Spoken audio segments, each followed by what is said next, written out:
All right, welcome back, True Seeker. Apologies, I'm a little bit tardy.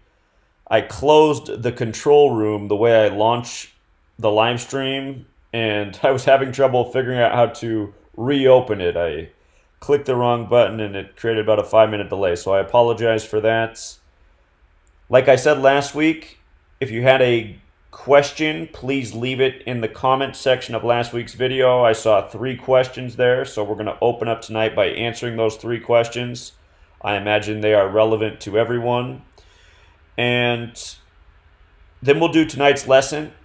Since today's the suspicious celebrity death date that rolls around once a month, I thought it'd be fitting to talk about the subject of murder by numbers by the band The Police, which fits into also yesterday's riddle, the mass shooting in Canada by a man who supposedly made dentures for a living but somehow got his hands on a police uniform in a car that looked exactly like a Royal Mountie police car. So we'll talk about that. Somewhat dark subject matter, but maybe some of the most relevant subject matter in all of this. And before we get into it, I'll give you 2 movies that you can watch that are on most streaming services. One's a little bit more silly than the other, but they both shed a lot of light on the subject of murder by numbers and what's really going on in this world, at least in my opinion. But before we get to the lesson and your questions, we'll start with the 3 questions left from last week. And 2 of them have to do with the Gematria error calculator. One of them was a simple question. And one was, I'm trying to wake my friends and family up to this. And when I start to teach them about the numbers, they don't want to listen. And they said, do you think it's best in this case to just give people a real world example without the gematria, such as, and they wrote in their question, bring up Super Bowl 54 and how Joe Montana played for the 49ers and Chiefs, and he wore 16 for the 49ers and 19 for the Chiefs, and in the 2019 season, the Chiefs beat his old team, the 49ers? My answer to that question is absolutely. Anytime you're introducing this knowledge to someone new, I would always start with an example where you can just show them something that's on the surface, and then you can show them the significance of gematria and how it adds to the riddle.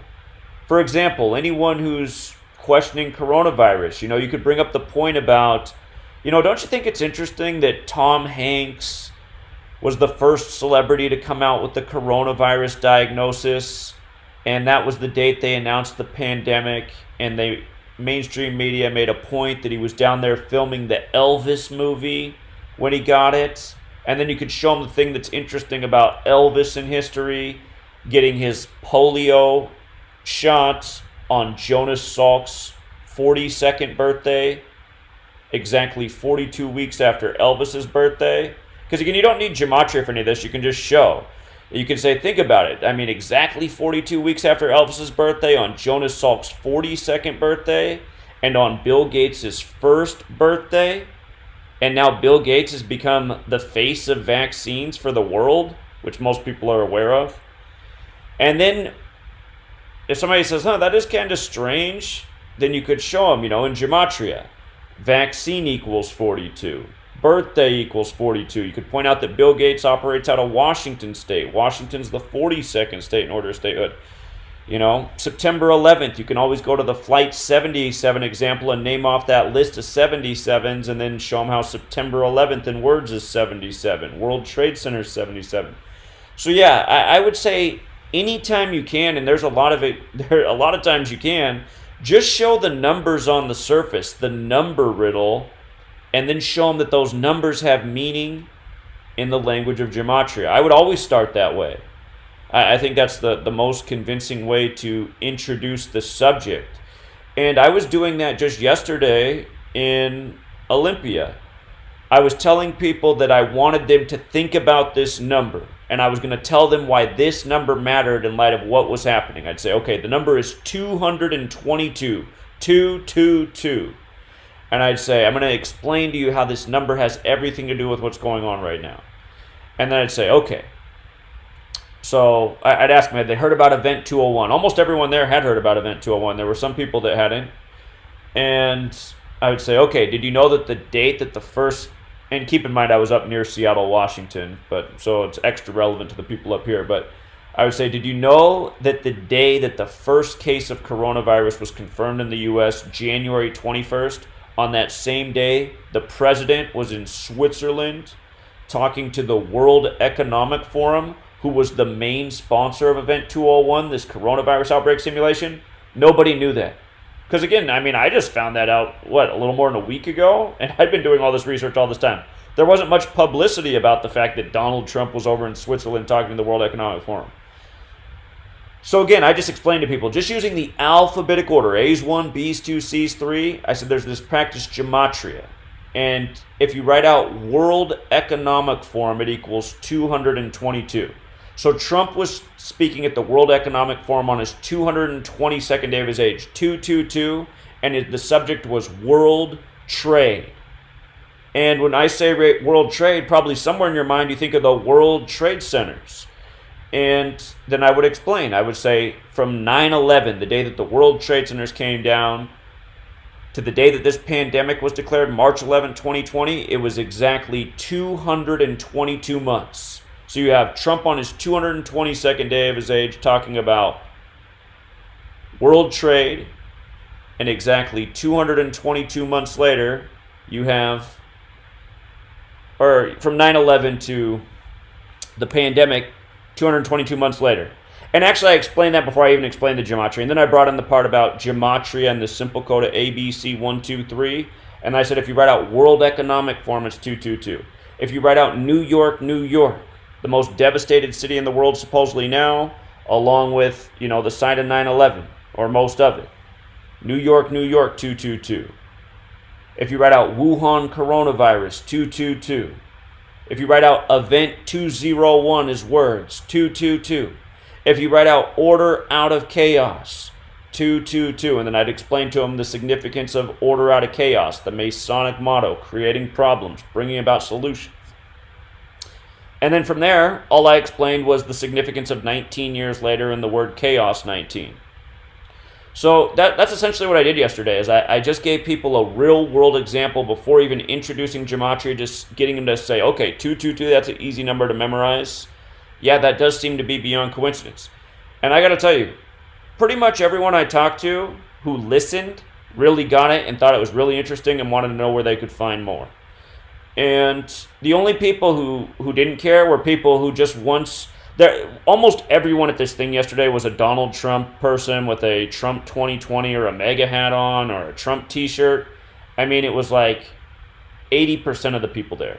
And a lot of them did listen and thought it was interesting, but some of them, just as soon as they're like, wait a minute, are you saying you don't like Trump? Oh, please. It's just like, okay. So one guy, he did listen, and I said, what do you think about that? And he goes, well, Trump knows how to make money. He's over at the World Economic Forum because he's getting paid.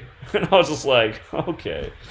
It's like, all right, man, whatever. So, but anyway, I mean, it was mostly a very good experience. And yes, I would always start with an example based in numbers that people can understand, and then add on the Gematria layer, bringing relevance to the number.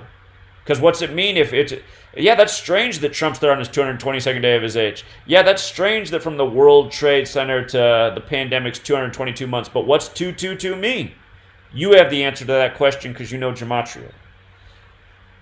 And then if somebody says, like, why 2? And nobody actually asked me that yesterday. But again, 2, the number, it's symbolic. 2. It can be used to symbolize division, splitting. And that's kind of what this order out of chaos thing is. Keep people purposely divided and conquered. United we stand, divided we fall. And all those people, most of those Trump people yesterday, I mean, a lot of them, when just in the middle, they'd cut me off and say, so what, you like Nancy Pelosi? And I'd be like, no, I don't like Nancy Pelosi at all, man. I'm just explaining to you the relevance of Trump in the ritual. But so many people are just locked into that this or that, 1 or 2 option thing. So, and again, if you guys all have access to the book, let me remind you, If you're just signed up for this week's lesson, you're watching this video right now. Scroll down last week's lesson. Scroll down below that. Week number 2. Scroll down below that. Lesson number 1. And right below that. Wait, hold on. Oh, right here. Just a few posts down. All of you have access to download the book. So you can get the cover art and the entire ebook, which you're welcome to take to a bindery and have it printed. Again, I left off the copyright from the book, so anyone can take it to any bindery and have it printed. And because I've done that, a number of people have put my book up for sale in different spots on the web, including Amazon, which is scandalous, but that's the problem with leaving the copyright off the book. But again, if the copyright was on there, you guys wouldn't be able to take it into a bindery and have it printed. So, to me, and even, you know, I mean, even some scammers are out there selling my book. People like Jakon on this website. He's one of the guys out there selling the book. Watch out for that guy in the comments, Jakon. I could ban him, but he'll come back again. He is a scam artist and con man. He'll message a lot of you. He'll tell sob stories. He'll try to get money. And he gets money from a lot of people making up these stories. He's a total con artist and scammer. So beware of Jakon, Jakon. And yeah, sorry about all the trolls, you guys. It's unfortunately Patreon doesn't do anything about it. There's no way to block IP addresses. If I block somebody, they just come back 5 seconds later. So it is what it is. But okay, one question answered. The other 2 questions. Can I give a live tutorial of how to use the Gematrinator.com calculator? Absolutely. So again, when you load up Gematrinator, well, if you just go to Gematrinator.com, let's just start from the front page. If you load it up like this, to get to the calculator, you go up to Tools, and you have some options here.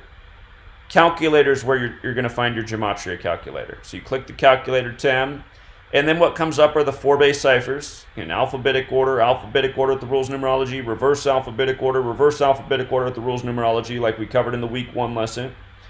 If you want to add in some ciphers, there's a cheat mode. You can just click all ciphers, and then every cipher that Derek's put in the calculator is, well, almost every cipher. The foreign ciphers don't come up, Greek and Hebrew, but everything besides the Greek and Hebrew calculator comes up. Personally, I don't think it's good to bring up all the ciphers and decode this way.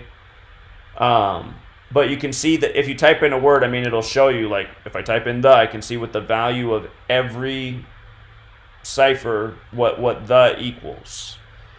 And if you go back to just base ciphers, if you want to extend beyond the base ciphers, I recommend that Jewish, if you want to click the Jewish tab, Jewish ordinal or Jewish reduction are experimental ciphers that Derek came up with.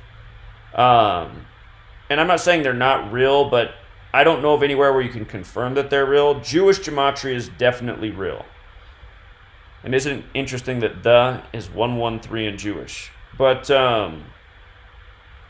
again, I highly recommend that you guys just stick to the base ciphers with your initial decodes.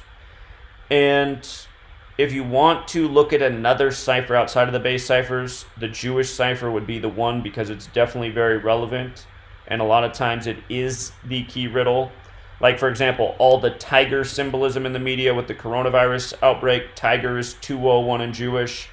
Like how we're seeing 201 encoded everywhere because of event 201, the coronavirus outbreak simulation. So again, to access the different ciphers, you can just go through these drop-down menus. And you can click the tabs of the ciphers that you want. And I guess just real quick, I can go over some of these ciphers.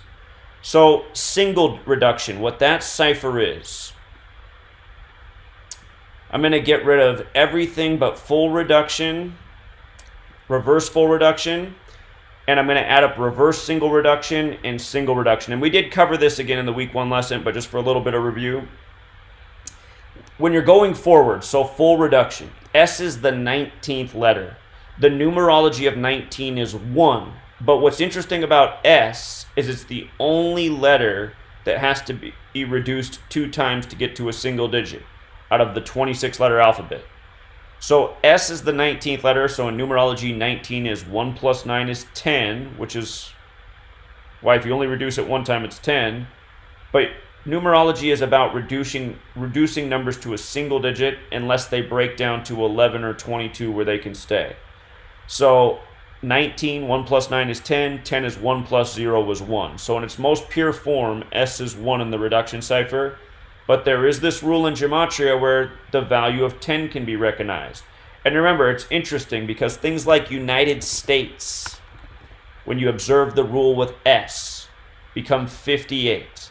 Washington, as in the nation's capital, 58. And you know the list in the most pure cipher: Freemasonry, Rosicrucian, Solomon's Temple, Secret Society, and the list goes on. All these things connected to Freemasonry equal 58. In God we trust, 58. Don't tread on me, 58. And you at Coeptus, 58. So 58, very special number. When you observe that special rule with S, you observe some things that you wouldn't otherwise see, such as Washington and United States also having the 58 connection. Now, the same thing applies when you go in reverse. In reverse, in reverse, H is the 19th letter. And again, same thing, just in reverse. So all the way down, it becomes 1. If you only reduce it one time, it's 10. And the 4-letter name of God, when you observe the H is a 10, equals 26. Like the word God with the alphabetic order is 26, like how in Hebrew, the 4-letter name of God equals 26. And if you ever want to calculate the values of words in Hebrew, if you go to Google and you type in English to Hebrew, you'll get this translator. So I'm just going to write in the 4-letter name of God. Then what I'm going to do is I'm going to highlight the Hebrew value, and I'm going to do a Control-C, or you can just go to Edit Copy, same thing. Control-C, Edit Copy, same thing. And then you can come back to Gematrinator, and down here in the Foreign Ciphers tab, Hebrew ordinal means the alphabetic order for Hebrew. Hebrew is a 22-letter alphabet. If you put in the 4-letter name of God in Hebrew, it's 26 as well. So you're only going to find in English the 4-letter name of God summing to 26 if you observe the special numerology rule for the 19th letter. Okay. Let's talk a little bit more about the ciphers. And you can do this with Greek too. English to Greek, you can do the same thing. So, and realize there's a lot more Gematria ciphers in Hebrew. There's a lot more Gematria ciphers in Greek. Derek just took what he thought from his reading were the most common. So,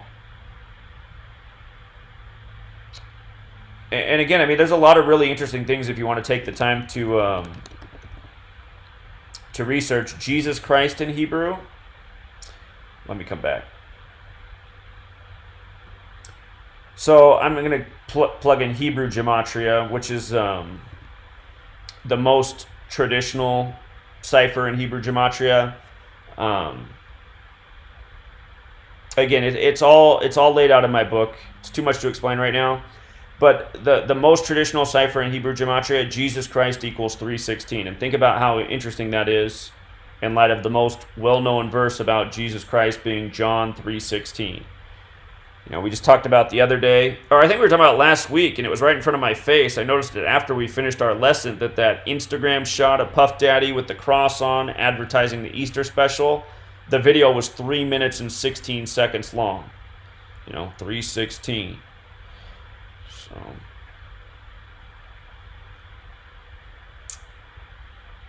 okay, so coming back to a little bit more to know about the calculator and the ciphers. I'm just going to refresh the screen so we get back to our base ciphers. So again, you pull up that ciphers tab. We understand single reduction. Full reduction KV. What this means is if an S is in the word, you're going to observe it as a 1 instead of a 10. But the K and the V, you're going to recognize the master numerology instead. So K is the 11th letter. If you reduce it, it's 2. But if you don't reduce it and you observe its master numerology, it is 11. And same thing with V. So I'm just going to write the word high. It doesn't have an S, it doesn't have a K, it doesn't have a V in it, right? So if I write out, so you see that, I'll put up the single reduction too, just to make a point, and the single reduction KV. So high is going to be 17 in all these ciphers because it's just made out of single digit letters. H is the 8th letter, I is the 9th, so you don't need any numerology, it's just high. If I write a word like valet, now valet in reduction is 15, but if we observe that master numerology of V, instead of the V being 4, it becomes 22, so it's plus 18 more. So valet is 33. You know?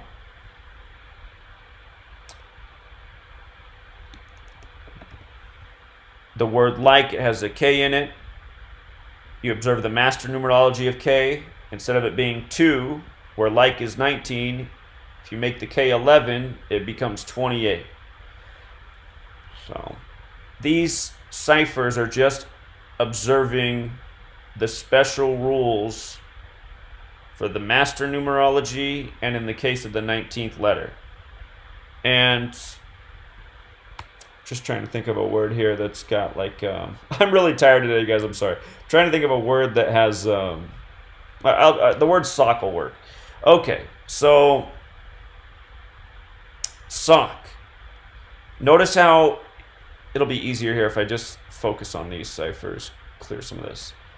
Okay, so sock in reduction, making each letter a single digit number, is 12.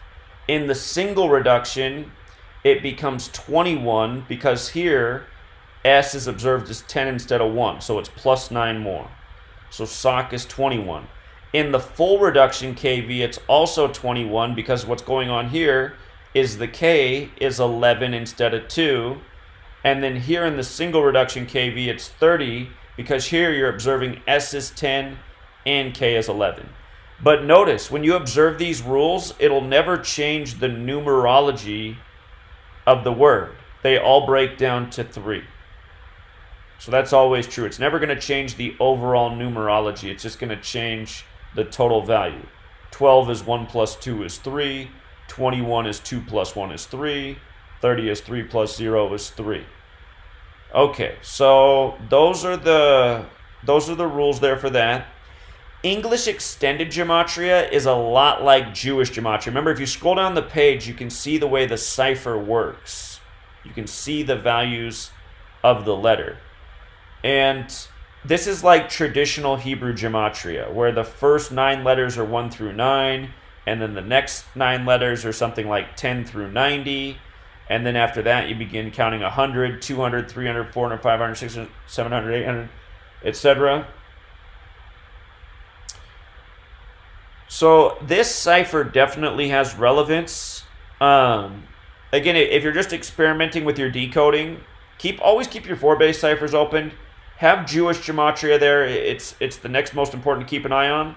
English extended, I would say, you know, there's probably a lot of times it's been relevant when I've been decoding things, but because I'm not even looking, I missed it. But I know that over the years we've been doing this, there's been a lot of really undeniable examples of value being in the English extended gematria.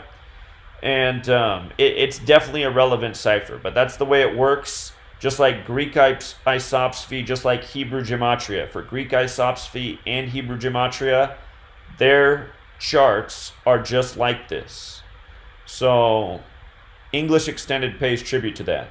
And Jewish gematria is essentially the same thing with slightly different number values assigned and some of the letters rearranged based on the old order of the English letters that come from the Latin alphabet.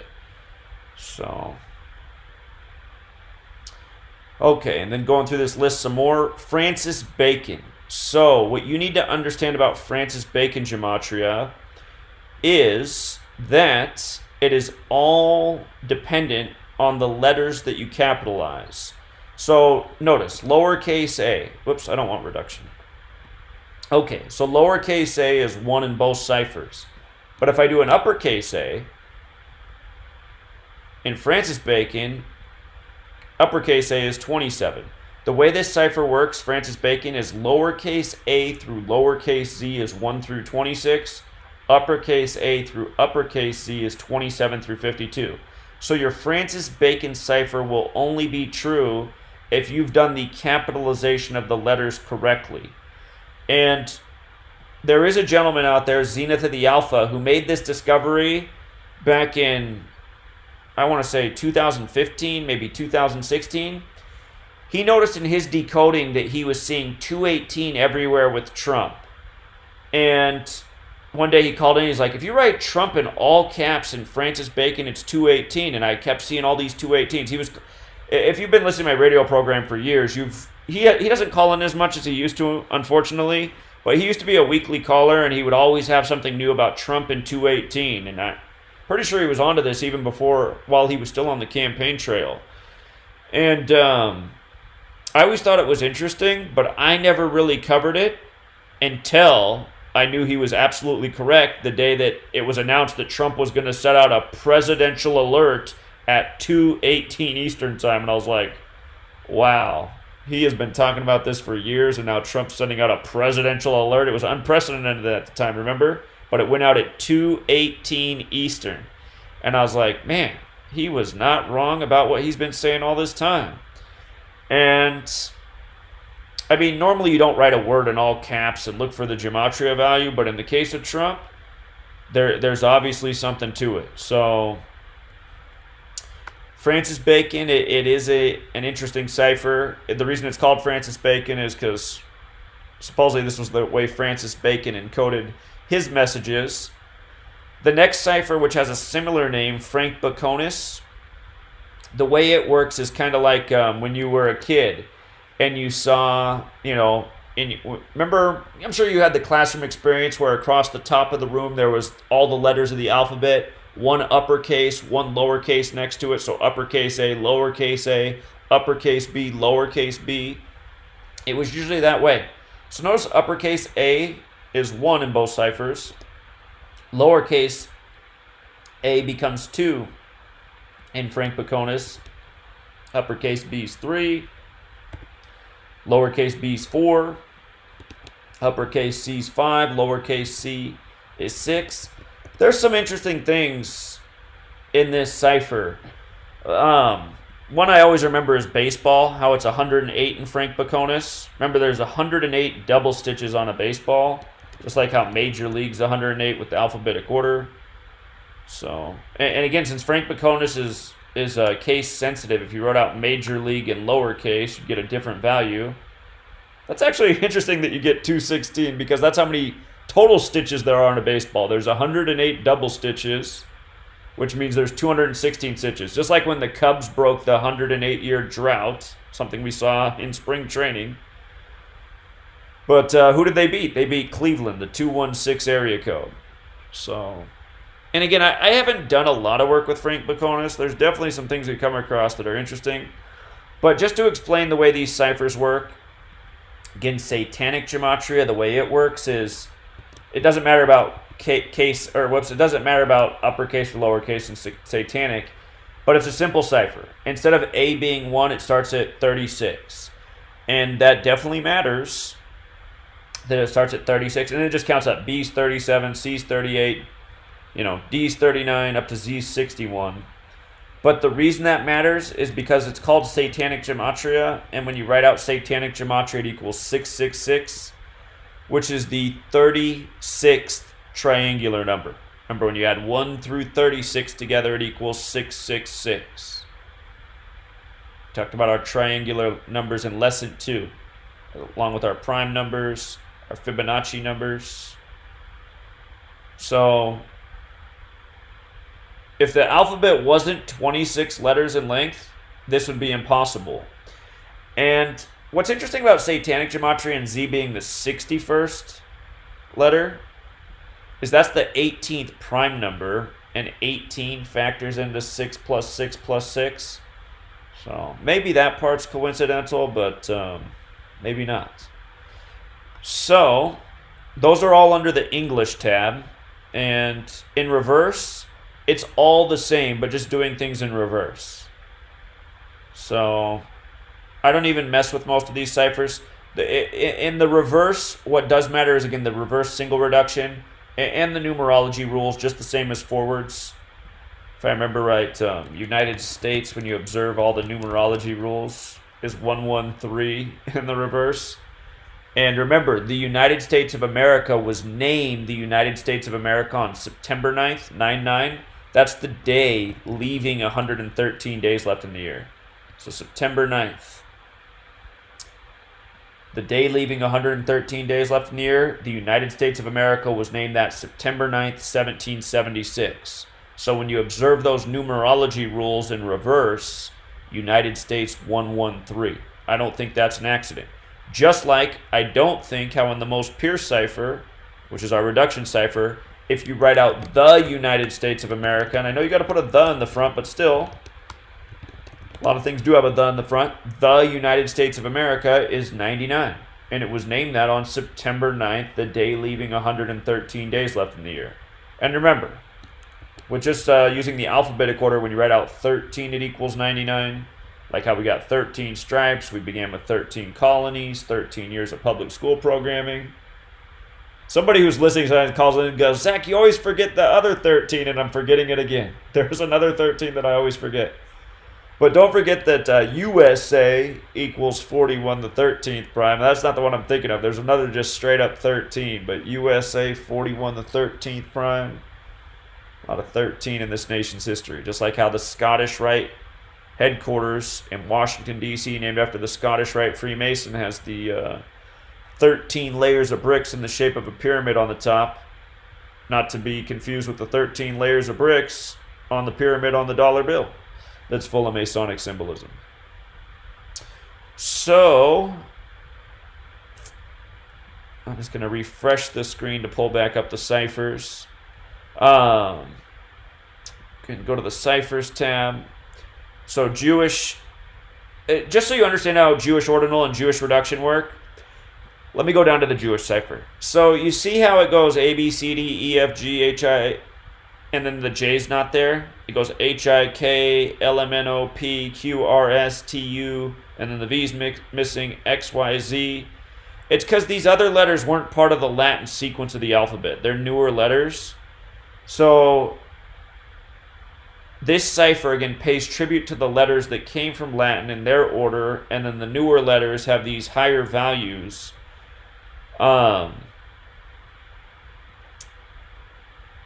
Ampersand equaling 800. There's not too often you're going to do a decode with ampersand. Derek asked me when he was setting this up, he goes, what should I make equal 800? And at first I said, I would just leave it blank because as far as I know, there's not an 800 value. But I said if you really wanted to make something 800, I said you could do ampersand because at one point it was considered a letter, maybe. Well, Derek ran with that and put it in there. I think, so, you know, Derek's a good guy. Derek, if you talk to him, will tell you that he has obsessive compulsive disorder. So I think something was really bothering Derek about Jewish Gematria, which is a real cipher that neither of us created. You know, this is just something that's existed long before either of us even knew about this. Derek learned from me. He built the calculator, if you don't know the history of things. But I think it really bothered him that it went from 700 to 900 and there was nothing that was 800. So he plugged ampersand in there. And I gave him the idea, but my initial idea was just, I would just leave it blank and leave it like that. So if you type in, yeah, I'll just type in Zach and May, since May's my sweet lady. You know, you're getting this plus 800, and I'm not sure that you really should. So that is one thing to be aware of with that. It might, you know. So just a heads up on that. And then, so the way Jewish ordinal works is he just took the same letter that Jewish Gematria is in and just counted up all the way up to 27. And had he not included ampersand, W would be 26. So that, I mean, that's part of my problem with Jewish ordinal right there. It's like, I don't know about this, man. There's not even supposed to be we don't even know for certain that ampersand is supposed to be a value in there, is what I'm saying. So that's, to me, it's not a big deal because people aren't normally using ampersand in their decode. But if you're using Jewish ordinal, there's W's in quite a few words. Like, so if you typed out World War, for example, you get this Jewish ordinal 118. Well, how do I know it's not supposed to be 117? Because really, maybe W is supposed to be the 26th letter in this cipher. You know what I'm saying? So that's why I have a problem with these. But hold on, I do want to show you something that is interesting. Civil War does come out to 102 in Jewish ordinal with the way Derek set it up. And the Civil War did begin on the 102nd day of the year, so I'm like, I don't know, maybe we are right with our little ampersand guess. But again, that's why you'll never see me decoding or really talking about these ciphers. And then the way the Jewish reduction works is just using that same cipher, but using all the rules of numerology. So just making each letter a single-digit number. So Jewish, definitely real. Just not so sure about the ampersand thing, but even though that's there because you're rarely ever going to type in an ampersand, it's probably not going to be that big of a deal about it.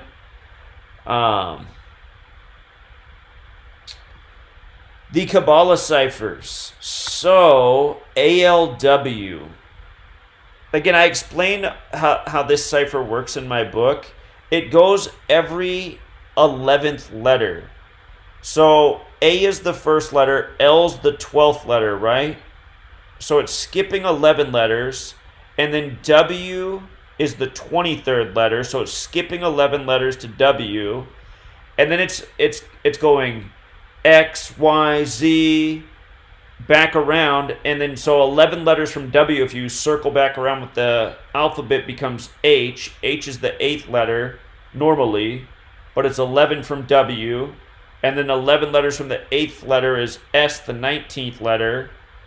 So this is a cipher that exists out there that people use, and it's essentially observing 11, the master number. Like the 11th hidden Sephiro in the Kabbalah Tree of Life. So it's kind of abstract, but it is a real cipher, and this is how it works. And KFW is just another counting pattern. LCH is another counting pattern. I have never actually been able to figure out how the LCH one works, but these are just relevant ciphers that have been created that are in use by other people. And somebody the other day pointed out that if you write out the word riddle, it's 74 in all of the Kabbalah ciphers, which is very interesting. So, you know, most words don't have the same value. There's some things that you'll find some overlap with ALW and KFW, but this is the only word I know of that equates to the same value in all three of the Kabbalah ciphers. And think about it, doesn't it make a lot of sense? Riddle. I mean, essentially that's what you're doing with this knowledge, is solving riddles. And don't forget, Jim Carrey was used as the character the Riddler in Batman, where he gave Batman letter and number riddles to solve. He was also used, Jim Carrey, in the movie The Number 23, where he explains how pink equals 23 in a really abstract way. If you use the most pure cipher in Gematria, pink is 23. And I noticed pink has overlap with ALW and KFW Kabbalah, but not LCH. The word "the" doesn't have overlap with any.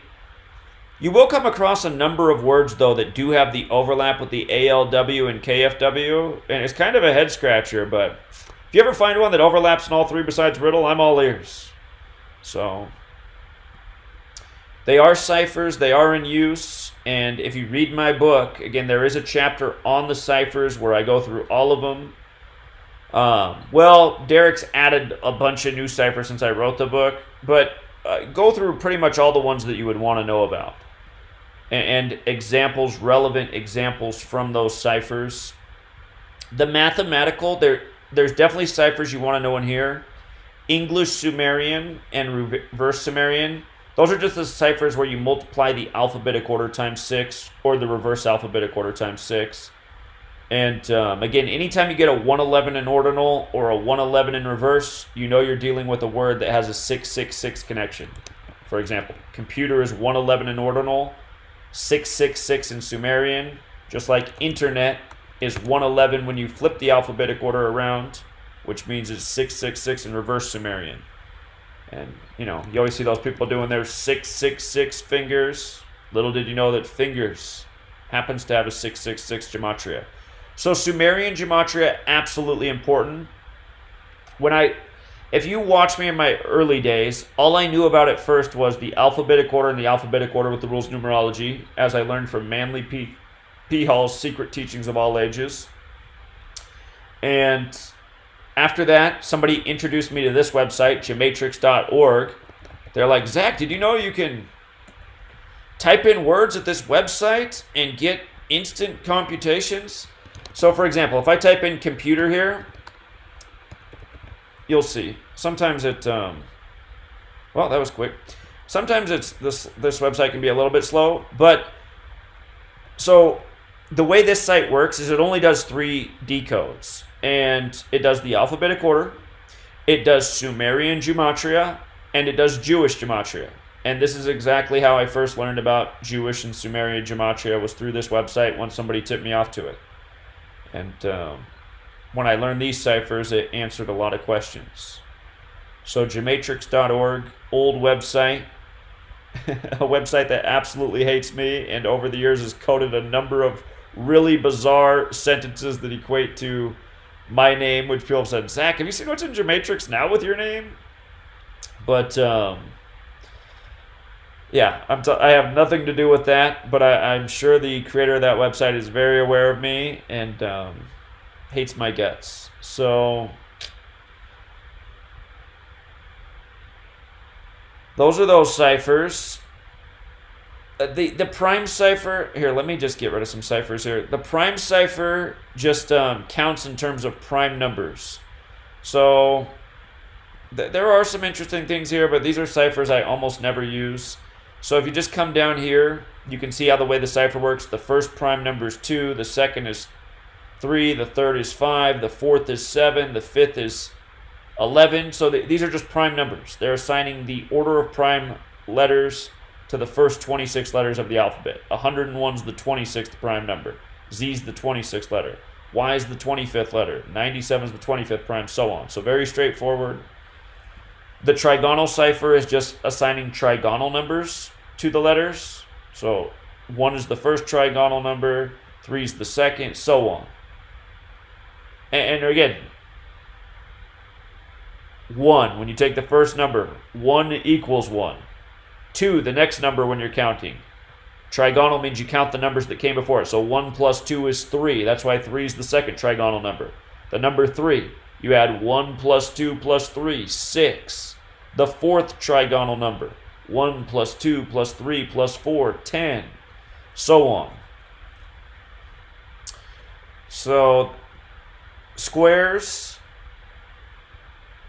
the square root of 1 is 1, the square root of 4 is 2, the square root of 9 is 3, the square root of 16 is 4, the square root of 25 is 5. So again, it's just, or the other way to look at it is 1 squared is 1, 2 squared is 4, 3 squared is 9, 4 squared is 16, 5 squared is 25. You see how we're just counting up like that?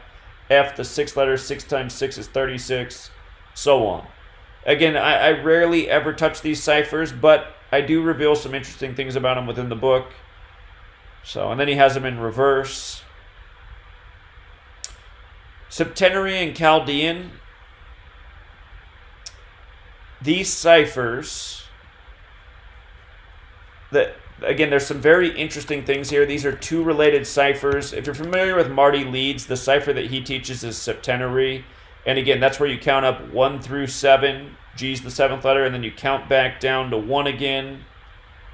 You go 7, 6, 5, 4, 3, 2, 1, and then you count 1 again, back up to 7, back down to 1. So this is another cipher out there. Something that I've always found really interesting is that Septenary and Chaldean, which are related, they are different but related.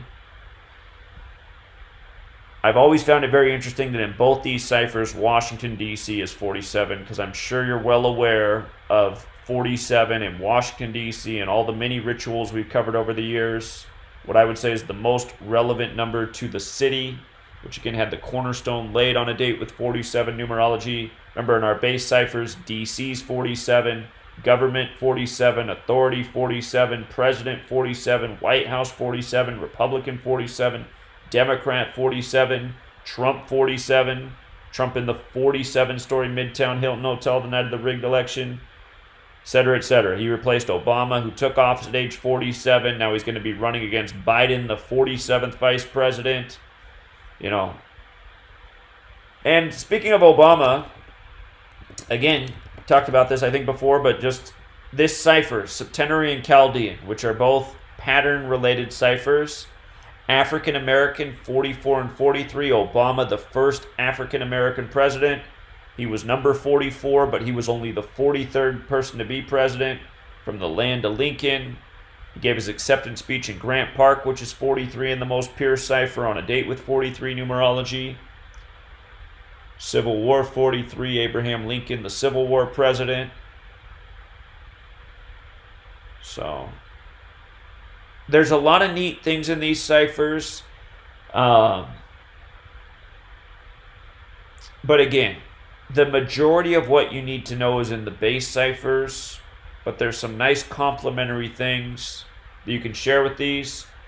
The problem is, at this point in our research, is it's still hard to know. Like, I imagine the way this is, it's like I told you about the book, Faith Giovanni, The Divine Triangle. She only shares with you one cipher in the whole book. She shares with you what I call the most pure cipher, the alphabetic order with the rules of numerology.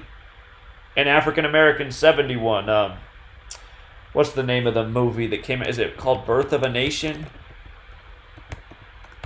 Birth of a Nation 71, that is what it's called. And they said it had a disappointing box office weekend, only making $7.1 million. And I cannot think of the name of the man that the story's based on right now. I forget if his name is 71 or if he died on a date with 71 numerology. It's one of the two. But all of these numbers are used ritualistically. But anyway, this cipher, considered the most pure cipher, it's all she shares in her book. But in that same book, she mentions that there's over 100 different ciphers in use within the English language by different groups of people. And the question becomes, which groups are using which ciphers? And I'm sure in time, as we continue to work at this as a community and more people learn about this, more will be revealed. So that's kind of, the cool thing about this is we're doing something that hasn't really been uncovered before. Obviously, people have known about this for a long time and used it, but outside of very, what's the right word? I don't know if elite's the right word. Outside of very occult circles, almost no one knows about this. So to figure out who's using what code, again, it's just going to take more people aware of the knowledge, practicing it, observing. I definitely don't have all the answers. So I know as much as I know. The Keypad cipher was something Zenith of the Alpha came up with, and it's just what's on our phone. And God, I forget what the first thing was that he really got me with something. I can't remember what it is. But you know how, like, on your key, let me pull up my phone right now and look at it. Anyone can look at their phone. Whatever the numbers are that are assigned to each letter is the way the cipher works. So, okay, on my phone. So 1 doesn't have any letters with it. So the 2 is A, B, C. 3 is D, E, F. So essentially, if you hit a word that had an A in it, yeah, in Keypad it's 2. Let me get rid of the reduction cipher so it's not confusing. So if you hit an A, a B, or a C, it would be 2 because that's the way it is with that key, right? And then if you had a letter with a D, an E, or an F, it would be 3. So I put in all 3, so it's essentially 3 times 3. But yeah, this is just like using your phone. And Zenith of the Alpha, if you want to check out his YouTube channel, he's really hyper-focused on this cipher. Ever since he called into my radio show, which was probably more than a year ago now. Time flies. But he had this really cool observation. And I need to go back and revisit it. I know I made a video about his observation that night, and it was pretty mind-blowing. But because it's been so long since I've talked about it, I forget. So kind of makes sense, though, that they would do that with a thing, I think what he figured out was something about area codes in the Keypad cipher. Okay, and then foreign, that's your Hebrew and Greek gematria, and you can do the Google Translate English to Hebrew, English to Greek, and you can find out the values of words. What I would be careful of, though, and I've noticed, is sometimes the Google Translate is not correct, so you'll get a numerical value for a word, and it might be true for like 3 months, and then you might go back to show that proof in your 4th month, and you're like, what in the world? What in the world? It doesn't equal that anymore? And if you go back, like if you archive your notes like me, you'll notice like, wait a minute, why is it translating that word as this now? So, again, when you don't speak the language, it can make things a little bit trickier.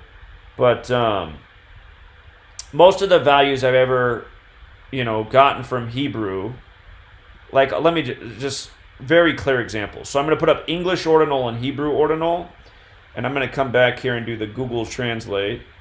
English. And I'm going to type in the word Kabbalah. And I'm going to take the Hebrew value, and I'm going to copy it. I'm going to come back to the calculator. I'm going to plug it in. You see how it's 38? Kabbalah. 38. Just alphabetic order English. And Israel, another good one. Today, Israel made big news. Today has 64 and 44 date numerology. Israel happens to equal to 64 and 44 in our base ciphers. But here's Israel in Hebrew, 64. And Israel in English, 64. Whoops, I don't know why I wrote English. Israel, 64. English, Hebrew. And there's a lot of these overlaps. There's a lot of very interesting occurrences. But Israel did some emergency government today, some big top story. And today has the 64-44 date numerology. Israel is 64 and 44 in our base ciphers. If you ever get this screen right here, you just need to keep refreshing. Usually you refresh a few times, it pops right back up. But Israel's 60... Well, you know what else? Today has 28 date numerology as well. So Israel's 64, 44, 28. And then this big Israel story today, the 2 Benjamins. I forgot to make a post about this. Okay. I'll do it later. Don't mind me, I'm just going to take a couple screenshots real quick so I remember to cover this later. But yeah, if you've read my book, you know about Benjamin Netanyahu in Hebrew and English, and, 64 and 44, big numbers with Israel's history. Zion, 64 and 44. Theodor Herzl, the man credited with Zionism. He died. Let me show you. He died at age 44, and he died in 1904, 44 years before Israel was established in 1948. Zion, 44, Israel, 44, and he died on July 3rd, 7-3, sacrifice number, right? But Theodor Herzl in the most pure cipher, 73. So... When I was downtown Seattle, I had multiple Jewish men come up to me and say the same thing. They said, you shouldn't be telling people that this is Gematria because this is English and Gematria is only in Hebrew. And I responded to all 3 of them the same way, and 2 of them said that they would look into it, and one of them just kind of blew me off. But I explained to him how there's the overlap with English and Hebrew. And I said it's the same concept, the practice of coding numbers into words. And so, again, a lot of people will tell you that are aware of Gematria. They'll say, no, it's only in Hebrew. And then you can say, no, it's not only in Hebrew. Here, let me prove it. You have the evidence and knowledge to prove that it's not only in Hebrew. Essentially what those people are saying is an ignorant statement. They think because they learned something some way and didn't learn something else, and because they don't know about it, that it's not true, which is actually how most people's minds operate. They think the stuff that they learned as children is all that matters, and everything that wasn't taught to them must not be true, which is really a very ignorant way of going about life, but how most people do. Again, and if on the streets of Seattle, I was trying to educate about, Event 201 and all that, but I think one of those gentlemen I might have told about Theodor Herzl. But again, I mean, there's just so many ways to show that, yes, this is obviously, even the English is very relevant to what's going on within Judaism and their own history. So, I think the most secret thing about Gematria is how it is encoded in the English language. Okay, so let me see. Is there anything else to say about these ciphers? All right, one other thing to say. I'm going to go to my website, gematriaeffect.news. I have the calculator up here in the right tab. And I'm going to type in 49ers. And I want you to observe. 4 base ciphers just like Derek's, but I'm going to show you something. Once upon a time, if you would have typed in 49ers on Derek's calculator, you would have got these same values. 42, 50, 15, 39, 21. You would have got all the same ciphers. But Derek, after about 6 months after his calculator was established, he decided to make an executive decision, and he switched something up. He made it so that it adds the 4 plus the 9, because what's going on here, the reason the values are different is because my calculator is not adding in the number values. And notice I can keep typing in numbers here. The values aren't changing. And this is true. This is the way it's supposed to be.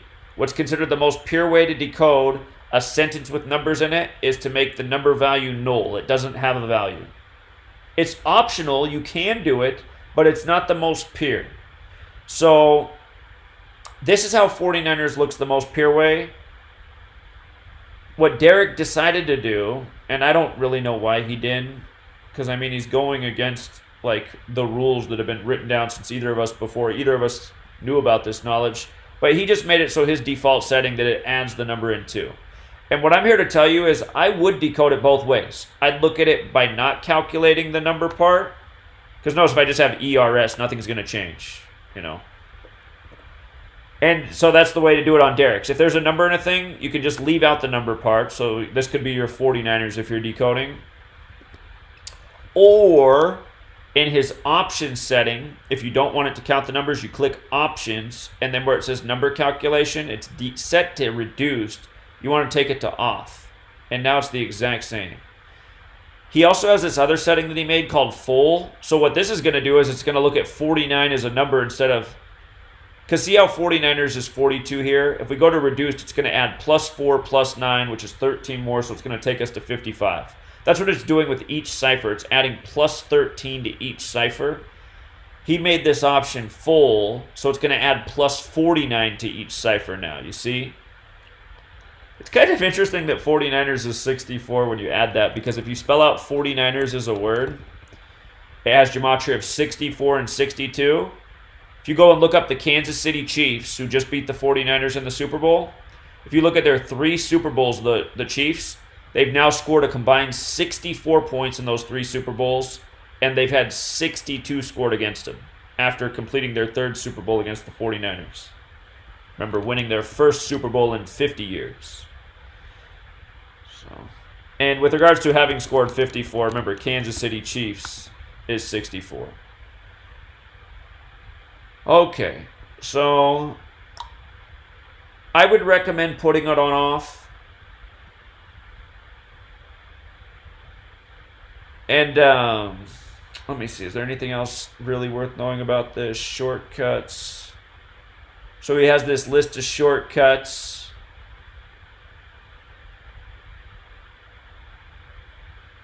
I'm too dumb to use the shortcuts, honestly. I'll get all confused. So anyway, it's easy enough to get to his different ciphers by just clicking the box. If you're good with shortcuts and can memorize that list, by all means, go for it. Now, sometimes, like for example, when Kobe Bryant died, it was obvious that a bunch of people went to this website because it was really hard to use this website after Kobe died. It was always giving you the error screen. Error. You just couldn't get through it. If this website's ever not working, you can come over to my website, gematriaeffect.news. I got the calculator too. And under the settings, that's where you can toggle on these other ciphers. And I didn't give as many of a list as Derek has on his. I just gave the ciphers that I really think have good relevance, the ones that are worth exploring. So, you just come here and check the box too. If you wanted to you know, whatever cipher you want to look at, if you want to look at the exception rules. So realize that's what this is in this. Like H is 10, that's because, you know, it's the 19th letter in reverse. P's the 11th letter in reverse, E's the 22nd, it's all the same thing. So, but if you checked every box, then you would have all these ciphers up. And again, same thing. Type it in and you could just see the values in real time. So I thought some of the ciphers Derek threw in there were overkill, so I think those ones have the most meaning.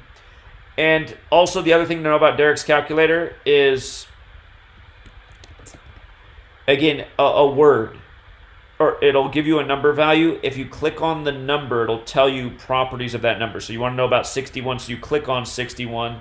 And a lot of times, this will give you the error. Ah, shoot, I remember now. You guys can't see this. The way because when I'm on my screen share, all you can see is this default window. A pop-up window comes up when I do this that you can't see, and it tells me all the number properties. Essentially, what's popping up is something similar to this. This is numberempire.com, a great website for number properties. If you're ever having trouble with Derek's, you can come to numberempire.com, type in the number, and search. It'll tell you everything about it. Is it prime? Yes, it's the 18th prime. So down here, it'll tell you, let me see. Tell you other things about it. Is a perfect number, regular number, etc., etc. Fibonacci number. In this case, it's all a bunch of no's. So, numberempire.com if you're ever having trouble on Derek's. And just so you know, on my calculator too, it's the same thing. If you click, you know, the number where the box is, click the 61. It'll tell you prime. Yes, it's the 18th. It's not a square number. It's not a Fibonacci number. It's not a triangular number. So similar functionality. This website has expensive hosting. It's never going to crash. There could probably be 1 million people on here at once. It would be fine. So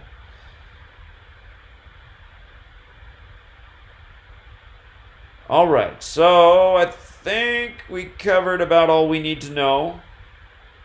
You definitely want to know your prime numbers, your Fibonacci numbers, your triangular numbers. You will memorize them by working with the code, like 29, 10th prime number. Again, if you click Derek's thing, the pop-up box will come up, which is up on my screen right now, but you can't see it just because of the way OBS is set up, unfortunately. But it says 29. Yes, it's prime. It's the 10th prime. Okay, so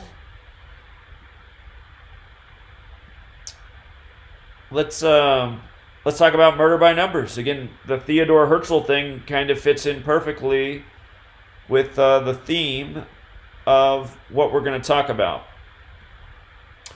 So, as we talked about in week 2, before you start decoding any stories, if you want to do your decodes for the day, I would always start by looking at your date and the numbers that are relevant to your date.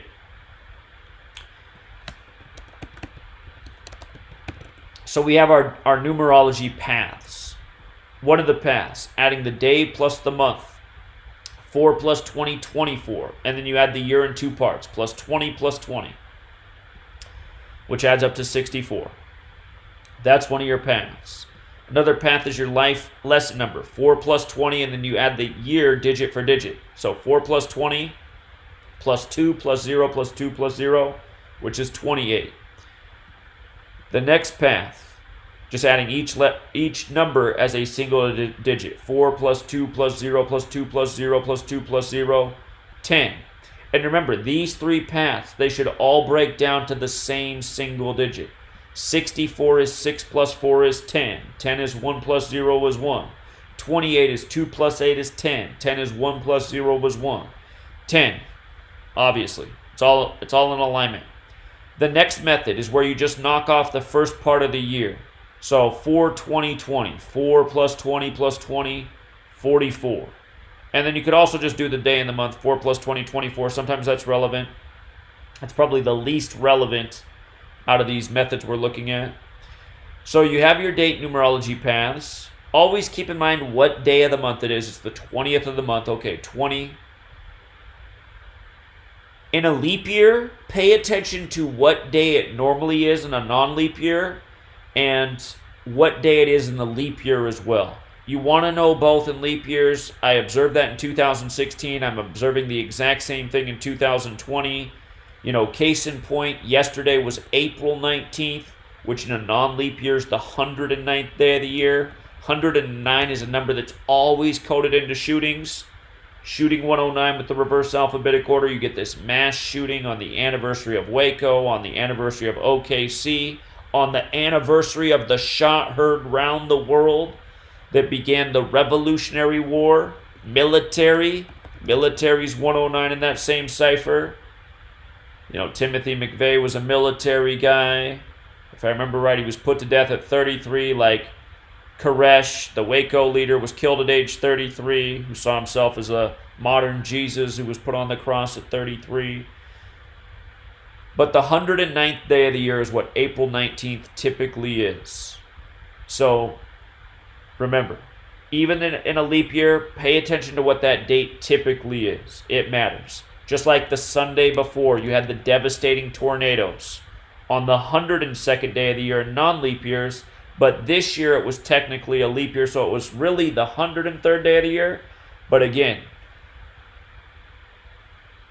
from observation, I know that what the day count normally is matters too, even in a leap year. And my theory on that is because when people remember the anniversaries of these things, 3 out of 4 times the anniversaries on, you know, for example, April 12th, 3 out of 4 years will be the 102nd day of the year. You can bet your bottom dollar in all these towns impacted by the tornado, next year in their news cycle, they'll be reminded, a year ago today, this happened. There'll probably be like a memorial. They'll talk about a memorial that day for the person who died. Next year in Nova Scotia, you can guarantee on April 19, 2021, there's going to be a TV special in Canada, Nova Scotia, remembering the people who were killed April 19, 2020. So this is why I think that it is this way. I was noticing the whole same thing all throughout 2016. I'm noticing the same thing throughout 2020. And I think I made that point even before, you know, the tornado thing happened or this shooting yesterday. So know your day count of the year. In a year that's not a leap year, I wouldn't be like, okay, and then normally, you know, like let's say it was 2021, I wouldn't be like, okay, today's the 110th day of the year, but in a leap year, it's usually the 111th. I wouldn't think of it that way. It's more just when you're in the leap year, pay attention to both values. And keep an eye on your days remaining. And then the other thing to always do with your dates is look if you have a triangular number, a perfect number. Well, since I just said that, I didn't mean to. I'll tell you about perfect numbers here in a second. What I meant to say is a prime number, a triangular number, or a Fibonacci number, because they could be relevant. If there was an abundance of stories of 4 people being killed today, you know, when you add 1 through 4 together, it's 10. So sometimes you'll see that it's not this way every single time, but sometimes you'll be like, look at this again. It's the 10th and all these stories of 4 today. When you add 1 through 4 together, 10. So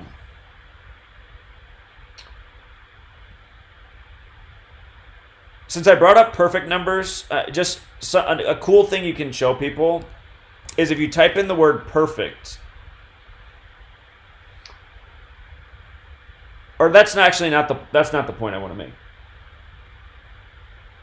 If you type in the word numbers, what I meant to say. If you type in the word number, notice that the word number has 6 letters in it. 1, 2, 3, 4, 5, 6. The first perfect number is 6. The second perfect number is 28. And the third perfect number is 496. And the fourth perfect number is this really huge number. So the first 2 perfect numbers are 6 and 28. And that's the thing about numbers, right? They're perfect. That's why mathematics, when done correctly, it's perfect. There's not a lot of things in the world that are perfect. So the word number is made out of 6 letters, and in the most pure cipher, number is 28. And what's a perfect number? Let me explain to you. So when we type in 6 here, it tells you that it's a perfect number. Now, what's wrong with Derek's thing is it says the sum of its divisors is 12. Well, this can get confusing if you look up what a perfect number is. A perfect number is a number where its divisors equal the number. But when you get a perfect number calculation, you don't count the number itself. So the divisors of 6 in a perfect number search are 1, 2, and 3. 1, 2, and 3 all divide into 6. 1 plus 2 plus 3 is 6. So when you're looking for a perfect number, you don't add the 6. So that's why it shows the sum of the divisors is 12, which in a way is true because 6 divides into 6, but perfect numbers, which are a real thing that you can learn about in mathematics, that's the way it works. The divisors of the number, except for the one that is the number itself. And the number 28, its divisors, not counting the 28, add up to 28. 1, 2, 4, 7, 14. 1 plus 2 plus 4 plus 7 plus 14 is 28. And then the next perfect number is 496. And I can't remember what the next perfect number after that is. It's a really big number. There's not a lot of perfect numbers. And perfect numbers are still being discovered. Because back in the day, we didn't have these supercomputers. Supercomputers are now searching for perfect numbers, like going up into like the trillions. So likely because I mean most of it's like, do most of us even know what, like when you count all beyond, well, like what comes after a trillion? I don't remember for sure what it is. So the gazillion, I don't know. But this is what some supercomputers are now doing. They're searching for the next perfect number, so they have to do all these crazy mathematical computations to even find them. But it's cool that 6 and 28 are the first two, and you can see in Gematria how that is seemingly paid tribute to. The Greeks are credited with discovering perfect numbers, and the Greeks were into isopsophy, which is the same thing as Hebrew. Revelation 13:18 is a Greek isopsophy riddle. Okie dokie. So I guess I just spent over an hour answering the questions, so we're already pretty deep into the lesson. So that said, let's talk a little bit about murder by numbers. Remember, anytime, it only happens once a month. It only happens once a month where you get the 6444 date. And today, April 20th, happens to be that date. And typically on the 6444 date, one of these other two methods right in here will either be 28 or 17. Sometimes you'll even get all four numbers, where it's 44, 64, 28, 17. And remember, with our 4 base ciphers, kill.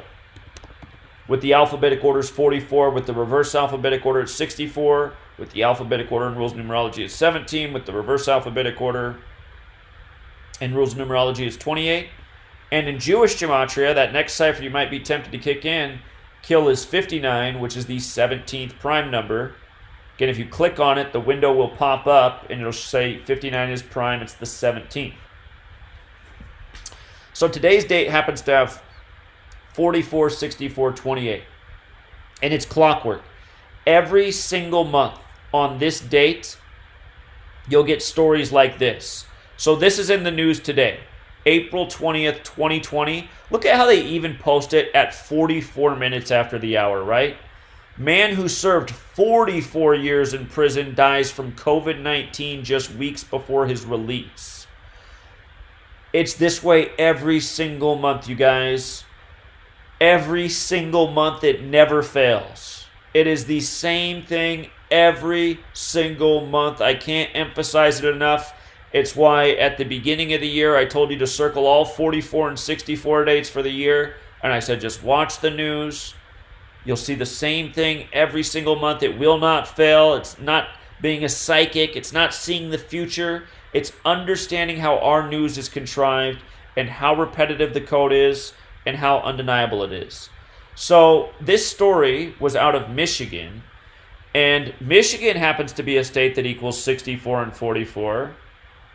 Like kills 44 and 64. And if you scroll through the article, they mention this part down here.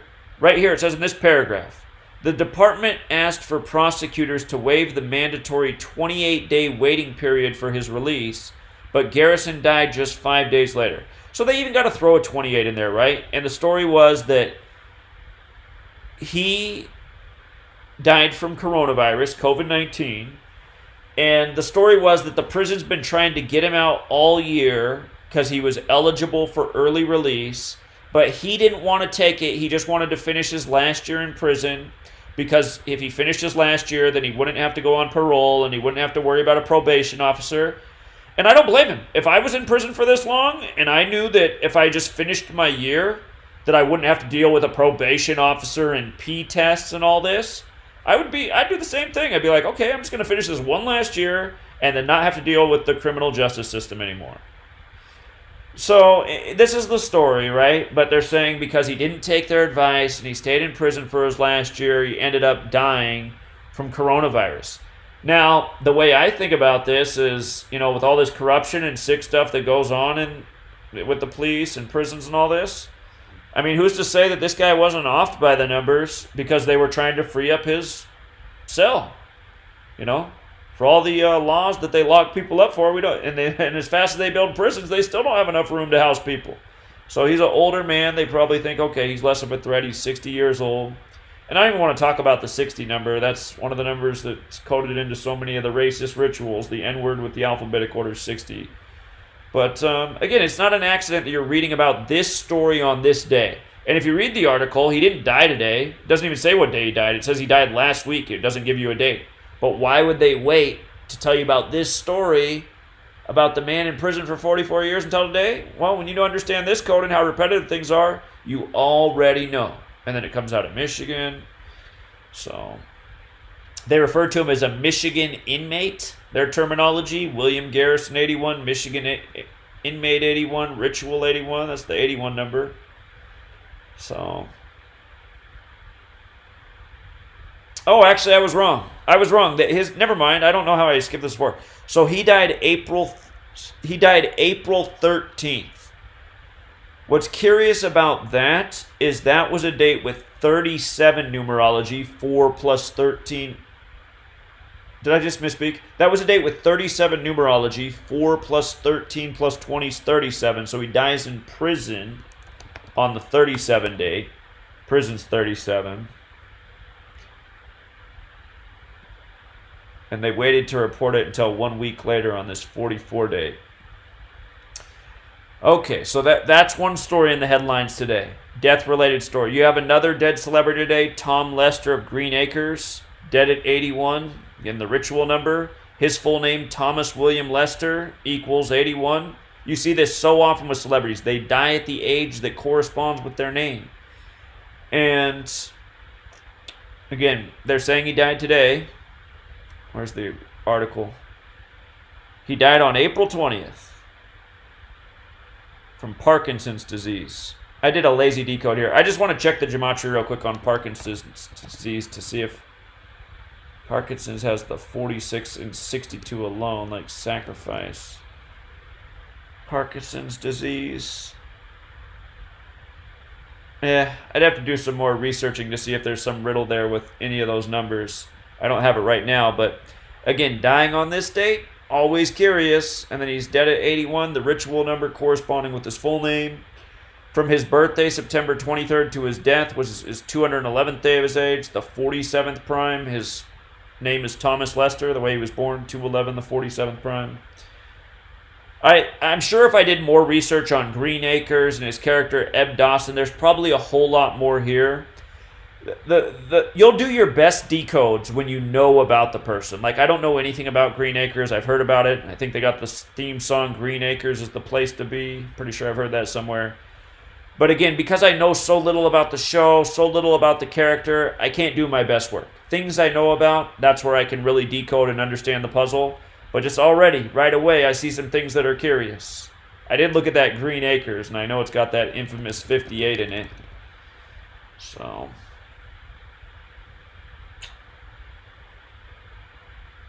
got a 95 and a 58, like the word fraternal. But yeah, I'm sure there's a whole lot more. Somebody who knows about Green Acres could probably take this decode so much further. I'd call this a lazy decode. But again, there's some suspicious things just right on the surface. So Don't forget that Mason in Jewish Gematria is 211. 211, the 47th prime, 47 degrees on the compass, Green Acres with the Freemasonry fraternal connection. This was the, actually, never mind. This death's also in the headlines today, out of Michigan as well. So notice we have two stories of black people out of Michigan today. We talked earlier about how African American has that 44 connection in the Septenary cipher. But right away when I looked at this image, I thought, this image, I don't know, it looks a little bit old and dated to me. That's my personal opinion.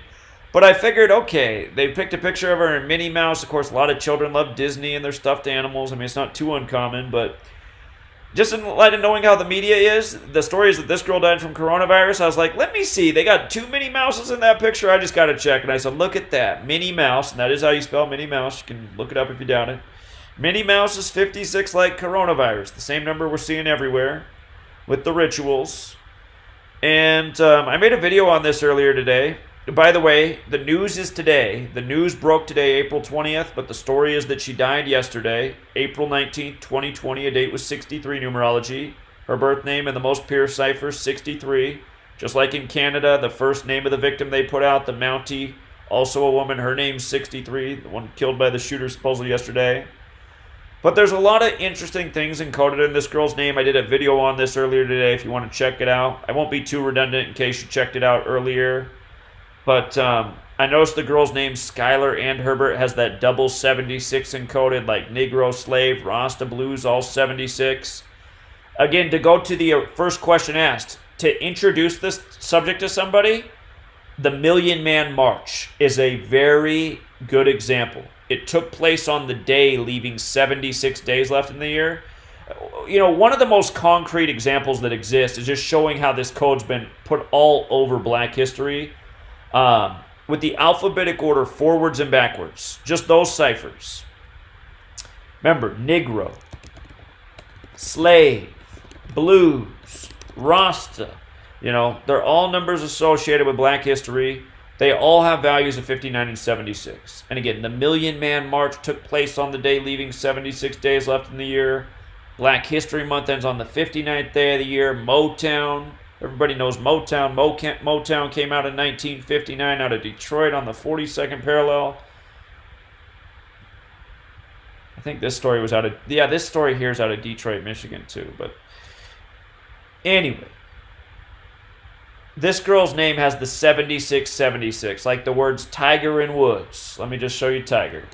Tiger's got the 5976. Woods has the 7659.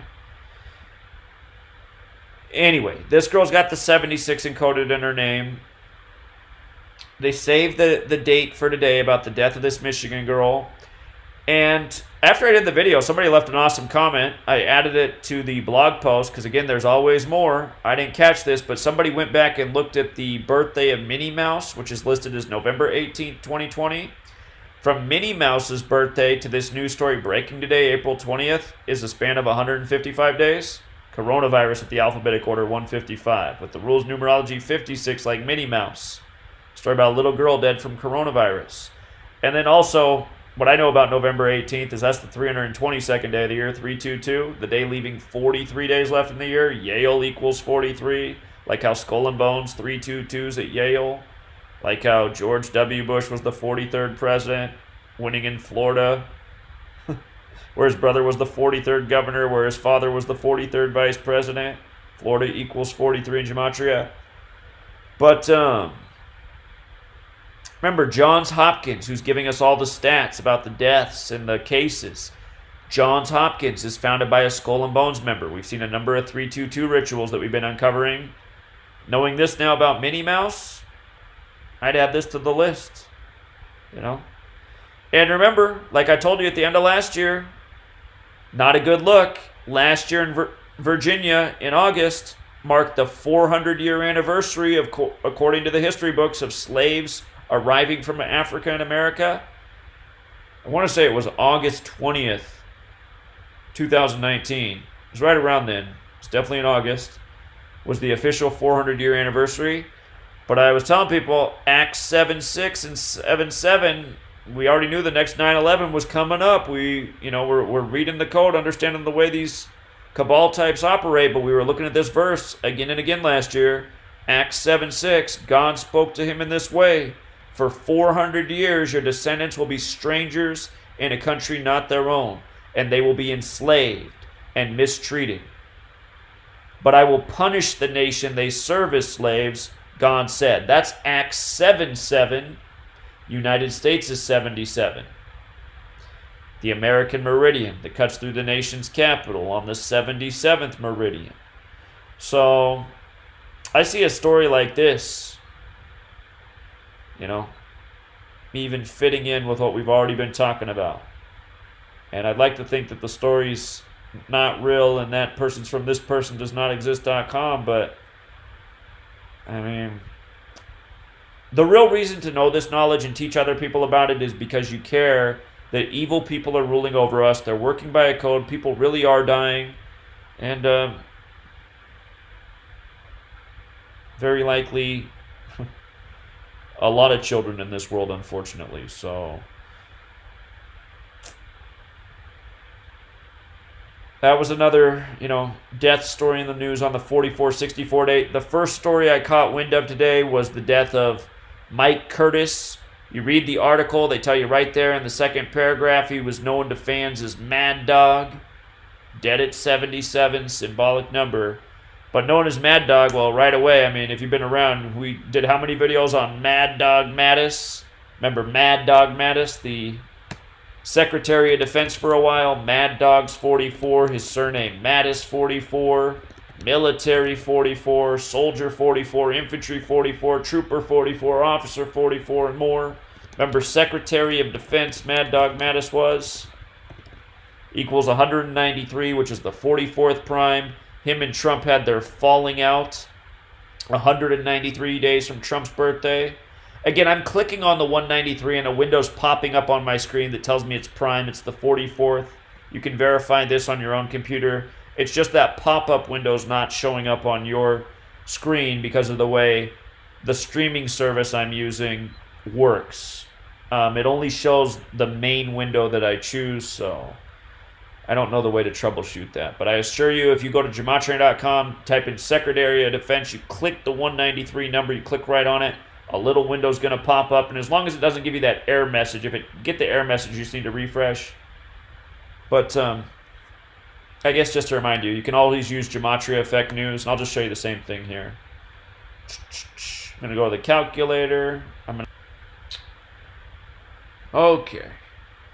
Let's see. So anyway, we got Mad Dog, dead on the 44 date.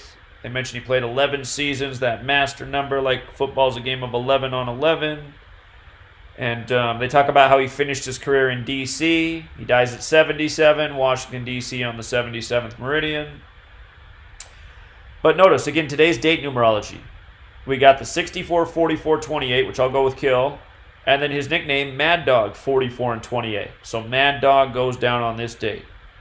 Mad Dog's, if anybody ever nicknames you Mad Dog, I don't know if you want that nickname. It's got the 118 in it as well, which is like, death in Jewish Gematria. They mentioned something about how he was the first player drafted by Seattle in the expansion draft. Could be coincidental, but Seattle is a 44 city, in light of Mad Dog being dead on this 44 date. Seattle's large and in charge right now. It's kind of the city that seems to be in control of the whole coronavirus thing. Amazon, Bill Gates, Microsoft, Google. So, and another number to always be aware of in death rituals. All of these numbers are numbers to be aware of in death rituals. Remember, 97 is the 25th prime, death 97 and 25. He died, keep clicking on the wrong tab, sorry. He died on his 25th day of his age. Death and time 25. Again, I told you that to check out that movie a few weeks back, In Time, which begins in Dayton, Ohio. Dayton's 25 in the most pure cipher. That film's about how when you turn 25 years old, a timer shows up in your arm, and if you run out of time, you die instantly. And in the world, everything, all currency is time.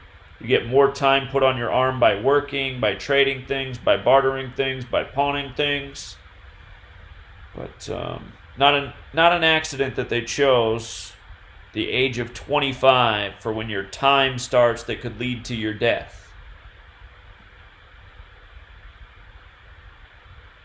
And again, for the caller who asked a few weeks back, like, if I think there's something different about reverse and forwards, I thought about it more, and I would say no. You know, Death and Time are both 25. The movie's set in Dayton, 25. I mean, it just seems to me, I would look at these 4-base ciphers as 4 parts of one system.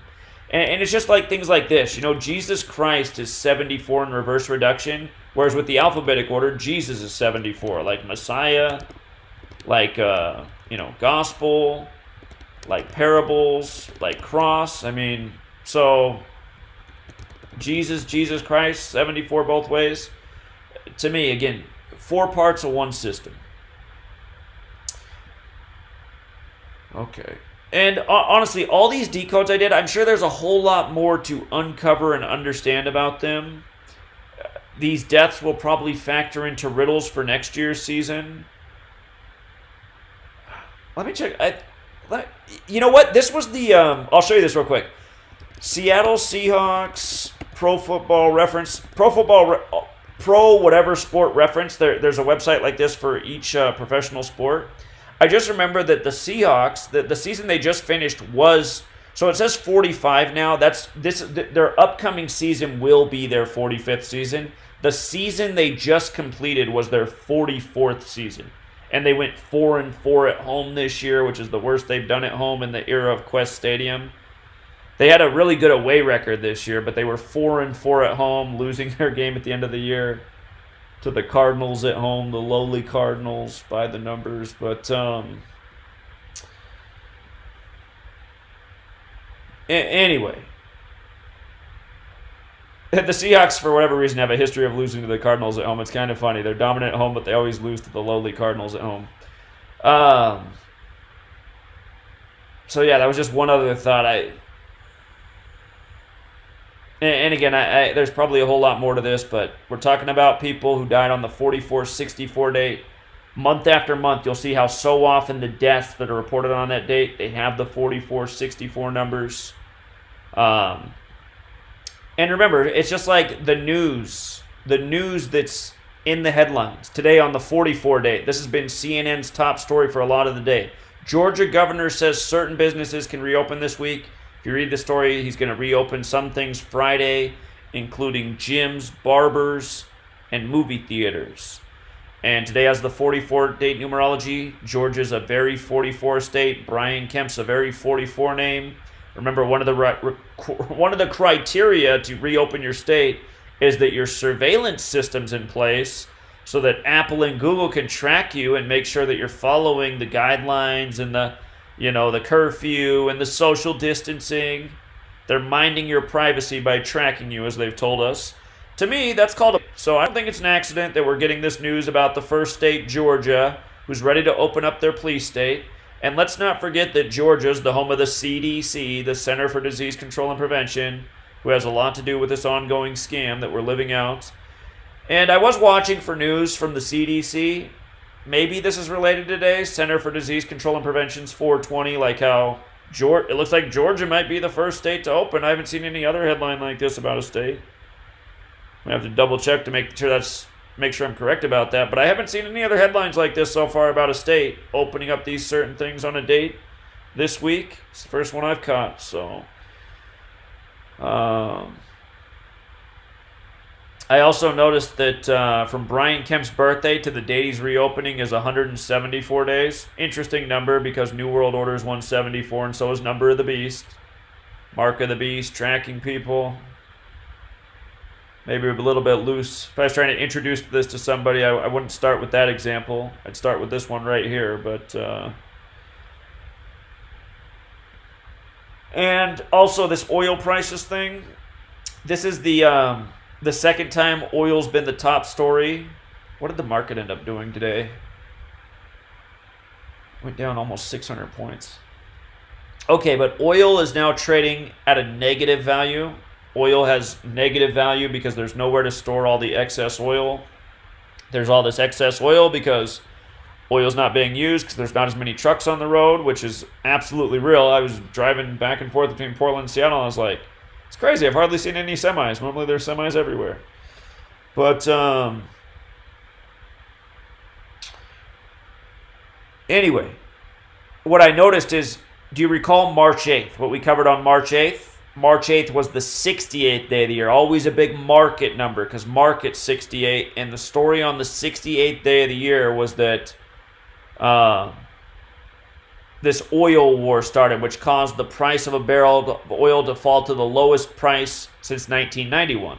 And what we should also be asking right now is, well, if oil's trading at the same price as 1991, then how come we're all not paying $1 at the pump right now? Because that's what gas was in 1991. It was $1 a gallon. So why are we not paying $1 a gallon?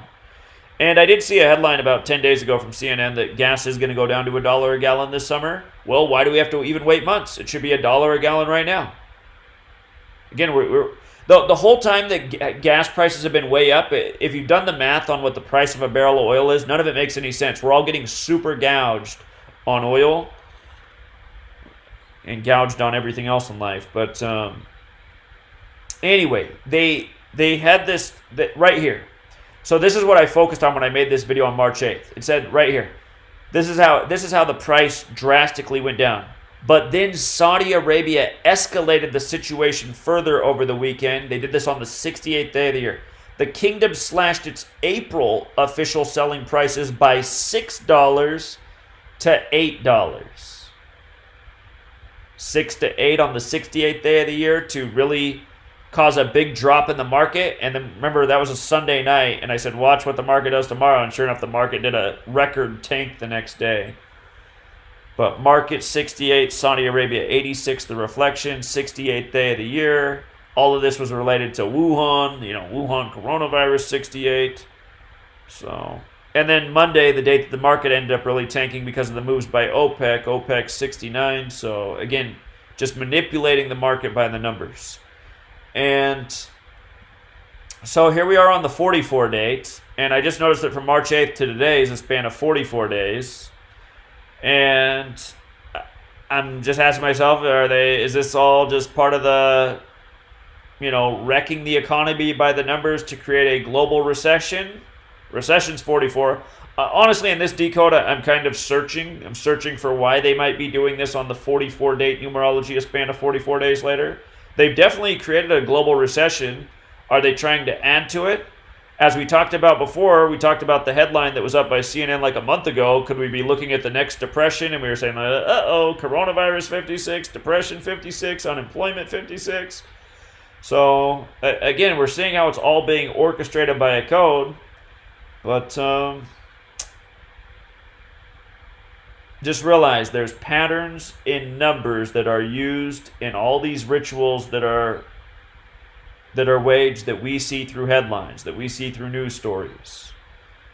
So, with that said, if you like researching the topic of murder by numbers, which yes, is a dark topic, a good thing to be aware of is a website on Wikipedia, and you can do this for every single year. But for example, we're in 2020 right now, so deaths in 2020. And if you test in 2020, we're already getting deaths on the 21st because part of the world is in the 21st already. But what Wikipedia will do is it will include the headlines of, or essentially what it does is it compiles the deaths from dates, pulling from the headlines of the world. And again, just watch. Over the course of the next week or two, you're going to see more deaths reported in the headlines for people who actually died today. Wikipedia is not going to have those stories added here until they're reported in the headlines. So there's people who no doubt will end up that died on this date that we'll read about in the days ahead. It's like clockwork every month at this date. It seems it always goes out like a week. But you can scan through these and, a lot of times you can see more rituals, like 49-year-old chess player here, born June 18th, dead April 20th. again, just quick scans. When you know more about these people's lives, it's always easier to do a better decode. But you can always copy and paste a name. Just do a quick run through the Gematrinator. So you plug in this guy's name. I mean, he does have some fateful numbers there. 83, like murder. 97, like death. And by the way, just in case you guys missed my video that I did that Google censored, if you missed the live stream, you probably didn't see the video because Google won't let it come out of processing. But I just want to make a point about the shooting yesterday in Nova Scotia in light of murder by numbers. So they said that this whole killing spree ended when the police killed the man dressed like a police officer when they killed him at this gas station. And I forgot to put the screenshot in here, but I'll just show you. It's like right around. Oh, I gotta go back a second. It's right here. Okay, so they show you that this whole incident ended in Nova Scotia yesterday at this Irving gas station where the police killed the suspect. And just look at this. I mean, remember, the song Murder by Numbers by The Police, the band, came out in 1983, right? 1983. And he was killed at an Irving gas station. So I want to just type in Irving and murder. Look at Irving and murder. The exact same in 3 out of the 4 ciphers. The alphabetic order, the reverse alphabetic order, the reverse alphabetic order with the rules numerology, and including having that 83 overlap. The song Murder by Numbers came out in 1983. The star of the movie Murder by Numbers is Sandra Bullock, whose name is on the movie poster. Sandra Bullock has the 83 in it. And, of course, the only letters changed on that movie poster. Again, you guys, don't forget to use my old blog as a reference. You know, you can come on here and search Murder by Numbers poster, like you're trying to show people these things. You got the movie poster right here, Sandra Bullock. The Murder by Numbers, the E changed to a 3, the B changed to an 8. Great reference. Shout out to Miss Marion who sent me this actual this movie poster in the mail. I'm going to get this thing framed and have it up in the background when I do my live streams. I need to do that. I've been putting that off for a while. I need to get it done. Because it's an example you can reference all the time. These numbers come up so much. It's just like the first guy we plug in, who died at a relatively young age, 49, and I plug in his name, and then there's the 83 again. I mean, it's just, you know, and then 97 like death is just like, okay, what are the odds that his name has these death numbers in it? So, okay, and then again, what you can always do is, he's died on the 4464 day. He's got murder and death and thing, and then you can measure from his birthday to his upcoming birthday, as well as from his last birthday, which is June 18th. So again, date duration calculator. June 18th, 2019. We'll measure from the last birthday to today. So he died 307 days after his birthday. That's the 63rd prime. Just so you know, Freemason in Jewish Gematria equals 307. 307. In Hebrew Gematria, they consider the number 37 like the most special number. I'll let you read up on that. Remember, the word perfect in the most pure cipher is 37.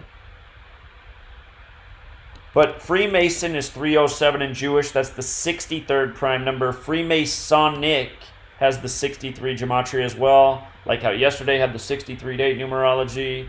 And you had the death of the Mountie, whose name is 63. You had the death of the little girl, whose name is 63. So, okay. So he died 307 days after his birthday. That does mean that if you counted the span of days, you could also say he died on his 308th day of his age. 3-8, death, murder, killing, RIP, all 38. Wait a minute. He also died on his 44th week of his age. You see what I mean, you guys? Do you see what I mean? Ugh, it's just so disgusting, man. It's just so disgusting. And what's his crime? Being good at chess?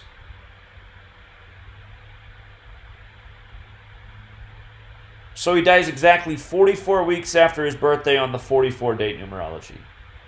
Let me check the Gematria chest real quick. Yeah, I didn't think so. He's got the 81 like ritual, but what do they call him, a Grand Master? No, nothing there either.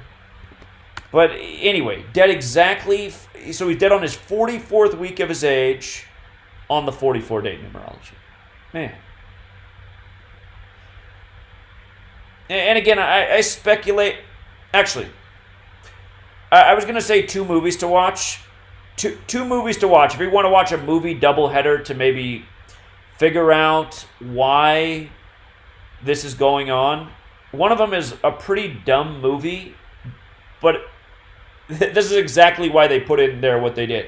It's a dumb movie. It's called Cabin in the Woods. It's like a teenage classic horror movie, but it has more of like a sci-fi government conspiracy bent to it. I believe it's called Cabin in the Woods. Cabin in the Woods.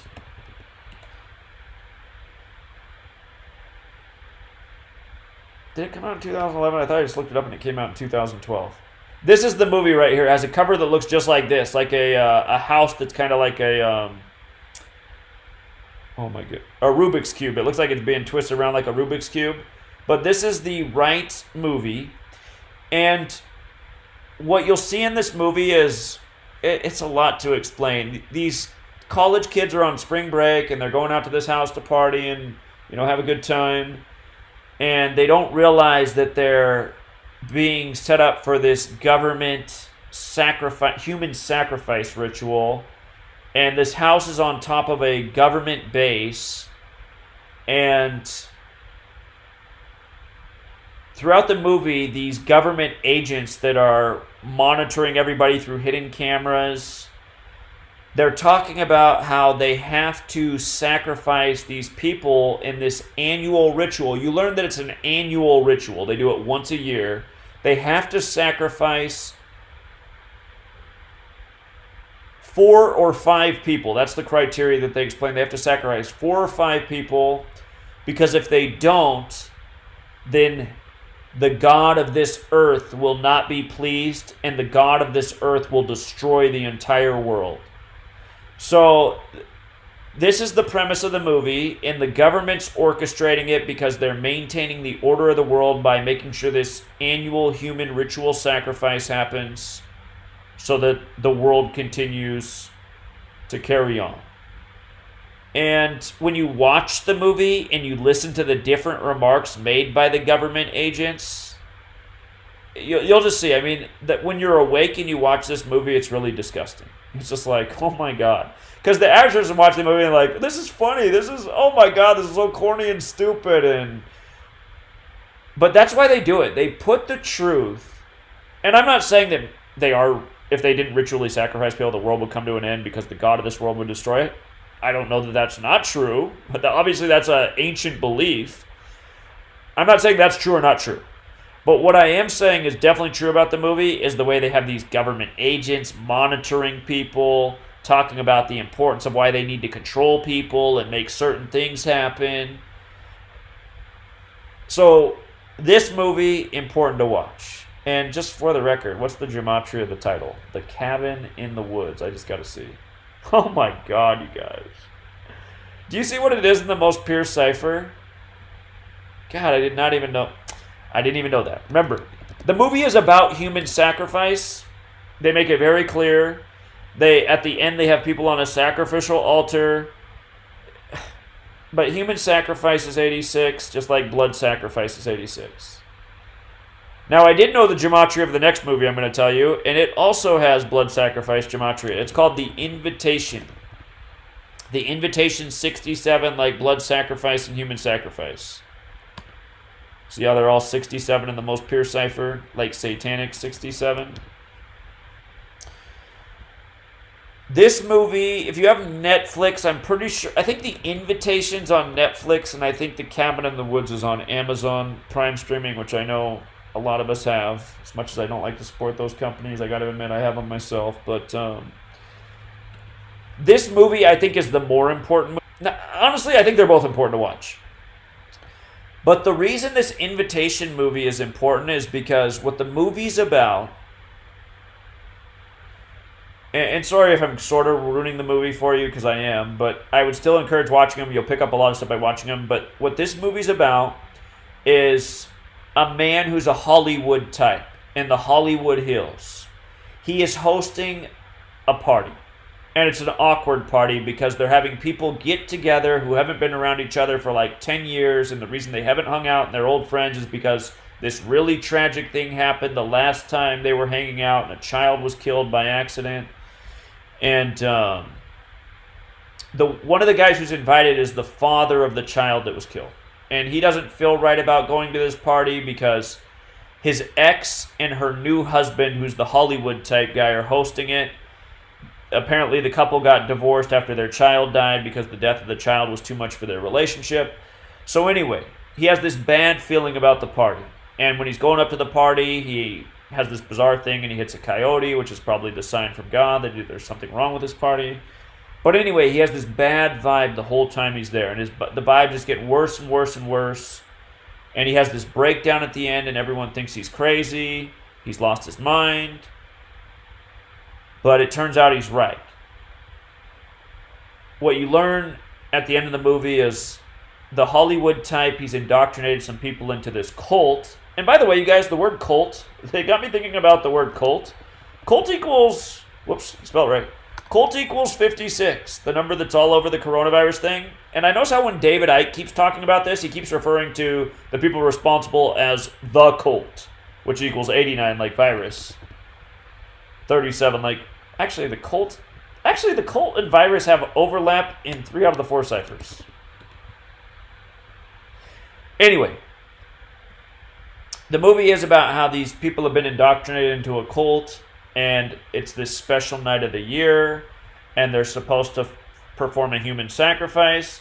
And what I'll just say is watch the movie, because at the end of the movie, the thing I won't ruin for you, they try to show you, whoever made this movie, that it's not just going on in this house, but something's going on this night all throughout the hills of Hollywood. So it's about ritual, it's about a big cult, it's about, the Satanic occult in Hollywood. And both movies have to do with human ritual sacrifice. And both movies have titles that code the numbers that we see so often in suspicious deaths, which are 67 and 86. And strangely enough, so far in the decodes I've done today, I don't think I've come across a 67 or 86 yet, which might be a first. But then again, I haven't decoded all the deaths yet today. So anyway, we just look at this one. In 5 seconds, we see it. Dead 44 weeks from his birthday on his 44th day of his age. What do you know? Here's a dead 46-year-old. Well, that's already suspicious, because what do we know about 46? Sacrifice is 46. Genesis 46 begins with a sacrifice. I notice how almost every company CEO, you cannot find their birthday.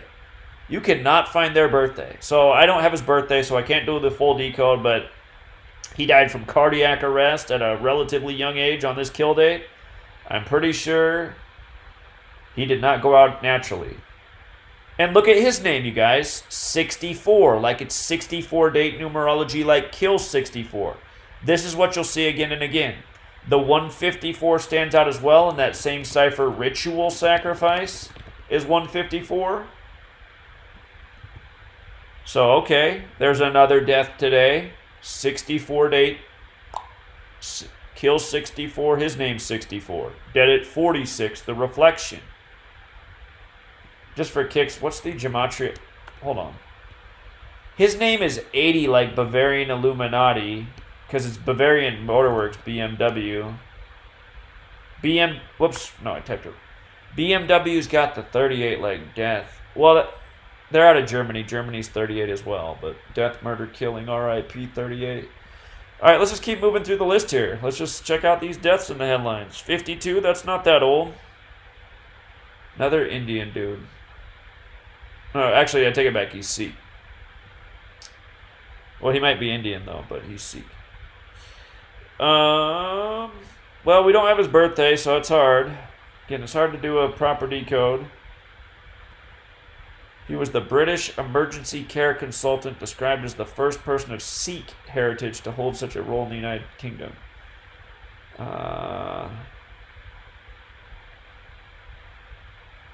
Maybe he is a whistleblower on stuff that's going on right now. He was also a criminal. Well, he died from coronavirus. Okay. I'd be curious what this guy was up to, since he worked in the medical profession and now he's supposedly dead.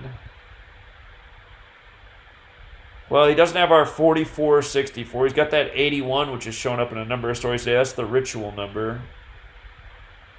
And sometimes I like to check to see what headlines are out there about these people.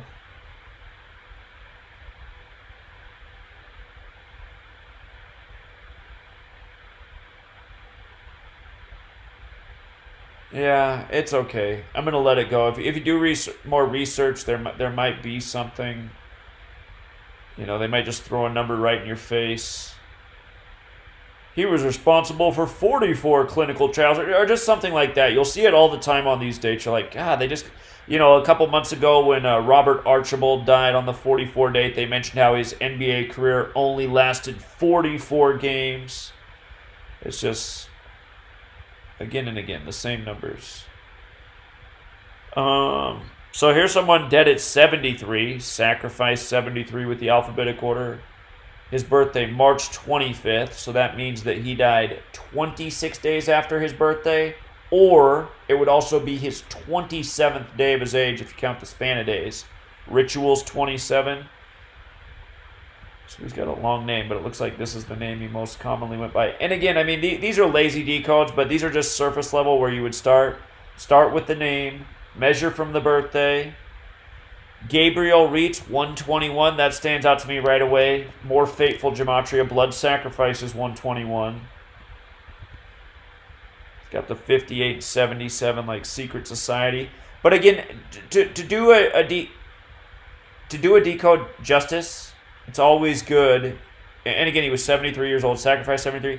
To do a decode justice, it's always good to go through their career, see when their career began, what they're most remembered for, because so often the numbers they die by are the numbers connected to their career.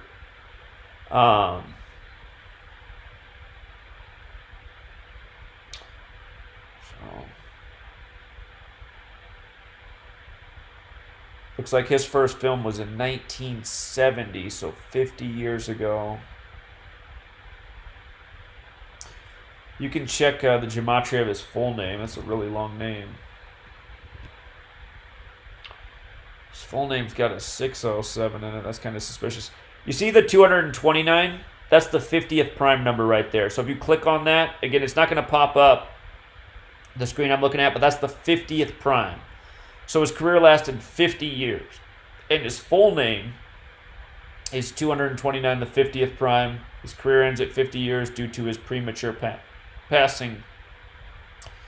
I'm clicking on this 607 number. I just learned that 607, I got hiccups all of a sudden, weird. 607 is the 111th prime.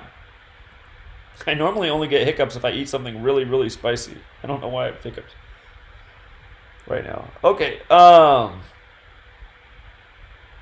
did I just... Yeah, I'm sure there's a whole lot more to it here. It says his 1977 film Paper Flowers was entered into the 28th Berlin International Film Festival.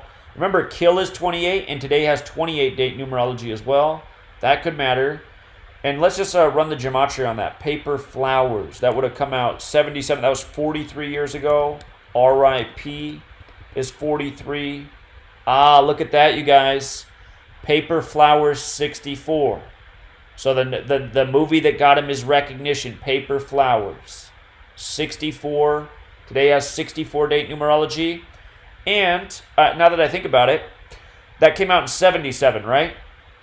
So that was 43 years ago. But if you count the year 1977, it would also be a span of 44 years. Because when we say 43 years later, we're saying, 1978, 1979, 1980, 1981. We're counting up 43 years later. But if you count 77 as well, That's a span of 44 years. So it's a span of 44 years on the 44 date, the 28th Berlin International Film Festival, 28 date numerology, kill 4428. And then we see the film Paper Flowers equals 64, like the 64 date numerology.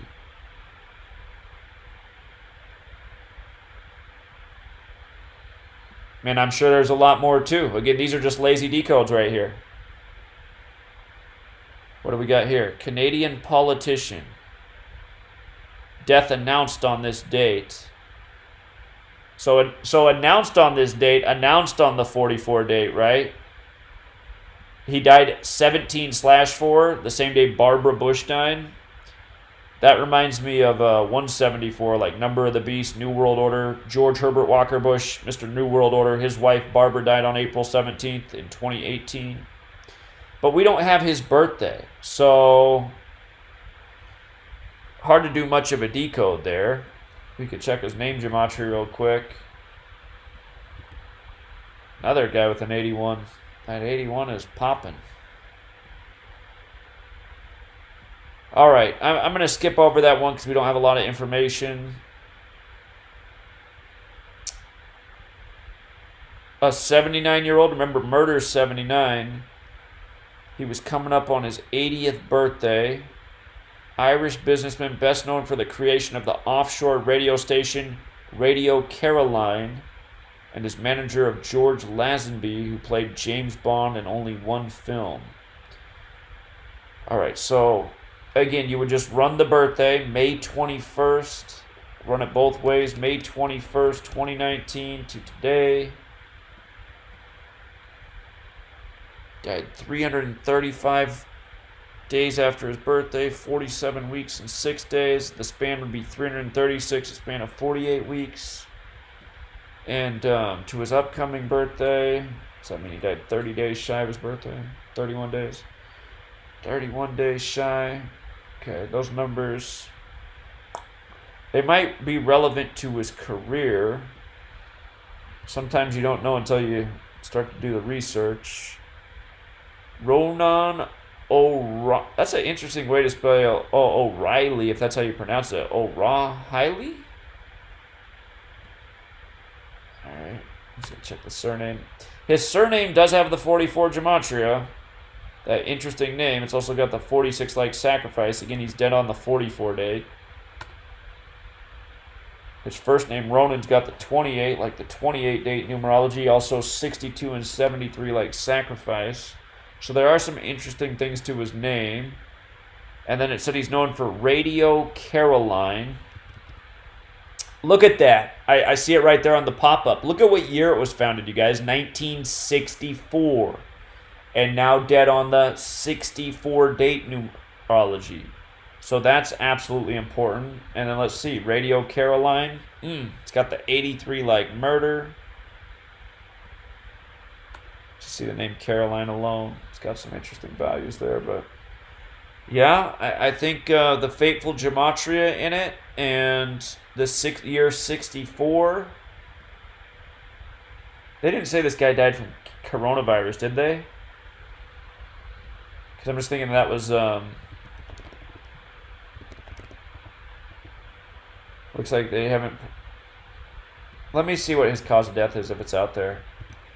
Because I'm just thinking that that's 56 years ago. The big coronavirus number. And then the radio station was also 70 like coronavirus.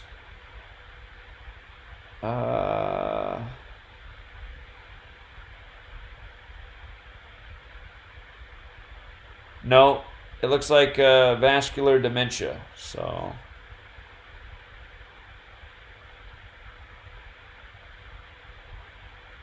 But yeah, I think that 64 establishment date and now dying on the 64 date numerology at this age, I don't think that's any accident. Okay, let's see. Farid Ismath Amir, Malaysian news anchor.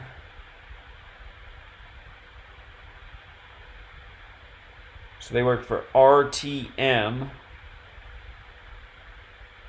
in Bezdunia. Here, let's run the name and the birthday since we have that information real quick. God, this person's got the 8397 too. You see what I mean? Just like, it's like, I swear this is how they pick people. It's like they have the fateful gematria, so it makes them an open target for the ritual. 83 like murder, 97 like death. And again, we're just looking at the people who died today. So October 26th, April 20th.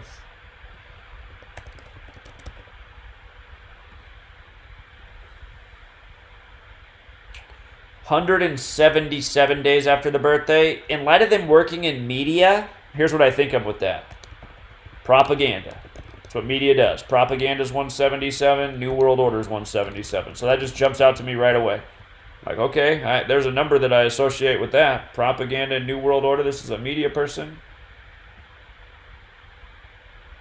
I just saw breaking news that they just found that the... I should have just clicked the...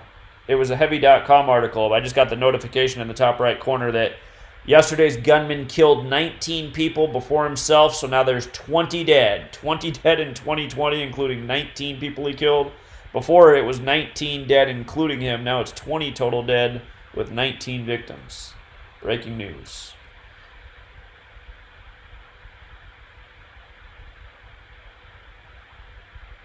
Okay. So, 177 days after the birthday. That means the upcoming birthday is 189 days, 27 weeks. Freemasonics 189, rituals 27. So we saw this person had the fateful name Gematria.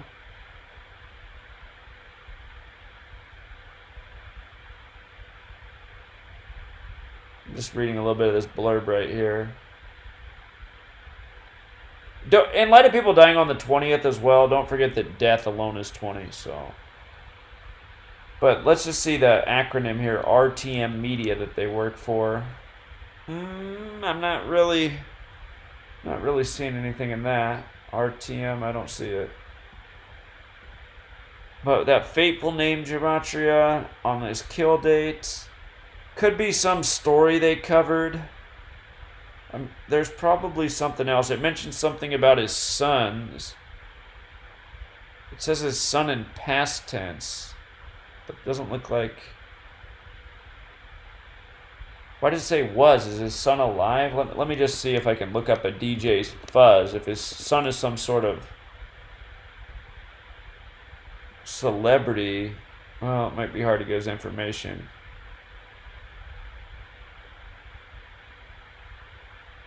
Yeah, this is probably it. Organic side of things is weird too. Like it says there's 803 comments. It looks like this is about his dad. Yeah, it is. So.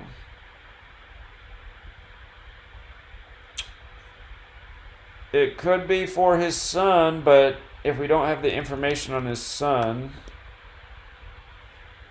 it's going to be hard to... figure it out, so. Okay, that would take some more investigating, but we did see that the person had that fateful name Gematria and did die 177 days after the birthday. Okay, we covered the death of Mike Curtis. He was Mad Dog, the 4428. And we got an 80-year-old Filipino politician. October 16th to today. I'll just run the his upcoming birthday, 179 days. That's the 41st prime. And his last birthday. Well, this guy died 187 days after his birthday. Old homicide code. Notice that's 6 months and 4 days. Kind of like 64, kill 64, 64 date numerology. So that definitely stands out. Don't forget that the common way to kill people throughout history is with arsenic, and arsenic poisoning is 187. With the most pierced cipher, it's also 88, like the word poison is 88. Remember, what's it called? Operation Dark Winter.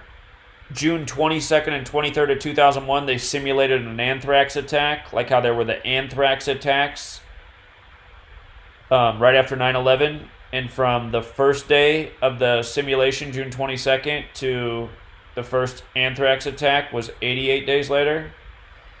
And if you measure from the second day of the simulation, June 23rd, to the first attack, it was 87 days. And anthrax poisoning is 87 in the most pure cipher. So, another real-world historical observation.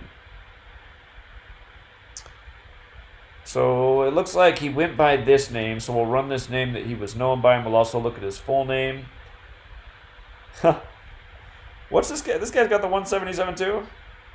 He was a politician. Well, politicians dabble in propaganda in the New World Order as well, so interesting that his name's 177 like that. And what's it say? He was minister from 1986 to 87. 86 was 34 years ago. Murder's 34. 87 was 33 years ago. But okay, his name's got the 228 in it. Remember, death in Sumerian Gematria is 228. And let me just run his full name. I'm gonna... The nickname's in there. We'll get rid of that. Okay. His full name has that 340, kind of like 34. Again, he died 34 years after that position that he was the head of. 281's the 60th prime, 119. 119 kind of relates to arsenic because arsenic is abbreviated AS. A is the first letter, S is the 19th. Again, we were just saying arsenic poisoning is 187 and he died 187 days after his birthday. So, but 187, commonly recognized as a homicide code. I'll run this name too since they got him up here with the middle initial. Times 80. Isn't that what age he just died at? 80? Yeah, he's dead at age 80. The Honorable Herzl T. Alvarez. Most pure cipher 80. So, I think that about wraps it up for today. For this last part, we will take your calls. If anyone has any questions, we'll do some Q&A for a little bit here. Again, that number to dial in is 509-731-0567. 509-731-0567. Got any good questions for me today? Happy to take them. And while I'm waiting for that first call, close some of these windows so the computer can breathe a little bit easier here. And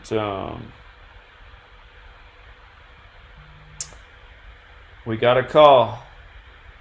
Caller? Hey, what's up, Zach? How you feeling, man? It's Marco from Maryland. Doing well, man. How are you? Good, man. You sound good today, man. You sound like you're in a good mood, man. That's what's up. Well, I'm glad I sound that way because I got to tell you, man, I'm pretty tired. But other than that, everything is good. That's good, bro. For real, man. Hope you're staying up through all of this. Hope sweet ladies doing good as well. You went in tonight, man. Good grief. I'm sitting here taking notes off the stuff that you signed. If I could just bring you a couple of randoms real fast. From what I just looked up, April is Sikh. I don't know if I'm saying it right. Sikh. Sikh. April is their Heritage Month in Canada. It's Sikh Heritage Month in Canada? Yeah. Huh, that's interesting. That's so, a good find. You know. Another thing would be I got it. I just know something about Sikh. Sikh equals 20 in the most pure cipher, and we were talking about how he died on the 20th. So that's deep. And then death of course equals 20 as well. So right. Exactly, man. Also, yeah, did you realize that it's also Mickey Mouse's birthday as well to go along with Minnie Mouse? They were introduced at the same time. Yeah, and he was introduced as Steamboat Willie. Yeah. Exactly, and that has all types of Freemasonry all in Steamboat Willie. Did you realize that Mickey Mouse was a rabbit at first, though? I never knew that. Yeah, they said he was a rabbit, and his name was Oswald. Oswald equals 74, and rabbit equals 47. Huh, good one. Thought that was interesting. Yeah, good one. The main two things that I called about were the cipher as in terms of, I realize that you already have it with the most pure cipher, the one that you always talk about. Of course, from 1 to 9, A through I would be 1 through 9, and then it starts over again at J, and then R would be 9. Right. So Z, of course, is the 26. Now, I think I might have called in and said this maybe a year ago, but I really truly believe that the ampersand sign is the 27th letter, and I actually have a couple of theories to back that up. If you punch up M and T, hold on, just real quick. Back in the day, ampersand was actually the 26th letter, just like when you say your ABCs, because that's why when you say your XYZs, how do you end? X, Y, and, which is ampersand, Z. Gotcha. Now, the way that I did it, as in terms of like say you just go to Google right now, right? And if you were to punch up 27th letter, they're gonna straight bring you up to ampersand. Huh. Now, what I noticed about ampersand is that I'm in Maryland, I'm in Baltimore, so the Ravens, they play inside of M&T Bank Stadium. Well, if you punch up in the full reduction, the pure cipher, whatever, M equals 4 by itself, T would equal 2 by itself. So if you leave the ampersand as the value of 27, then it would become 9. Say again, I'm sorry. You're saying that it would become 9 in the reduction cipher? No, I'm saying that if M would equal 4, right? If you just punched up M, right, in the pure cipher, right, it would equal 4. So if you just punch up T by itself, it would equal 2. So if you take 4 plus 2, that equals 6, of course. Right. But then if you add in the value of the ampersand, that's 27. So the 6 plus the 27 equals 33. No, see, that's where you're making the mistake. It would become 9 because you're using numerology. So 27 would be 2 plus 7 is 9, so it'd be 15. Okay. Right? Isn't that right? I mean, I'm just going by what I'm thinking.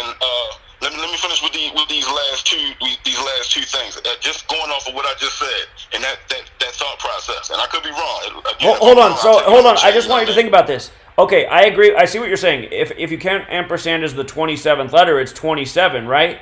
But you said in the cipher you were doing, M is worth 4. M's the 13th letter. So in the numerology cipher, it becomes 4. In T becomes 2 when you use numerology. So if you're gonna count ampersand as the 27th letter in that cipher, you have to use the numerology on 27, right? So it has to become 2 plus 7 is 9. So then you're adding M is 4, T is 2, ampersand is 9, right? I get what you're saying, definitely. Okay. Definitely, yeah. If you do it like that, right? Because it will be 9, correct. Right. Now I am doing it, like I said, I'm kind of bending the rule a little bit.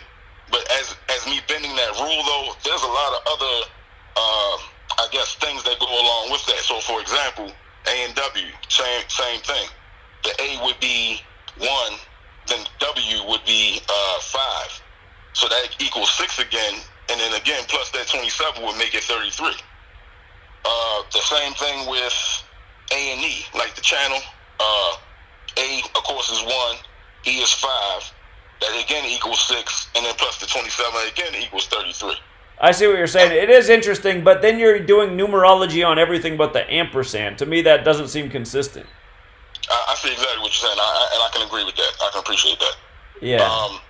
Same thing though with AT&T. This one doesn't equal 33. It equals 32.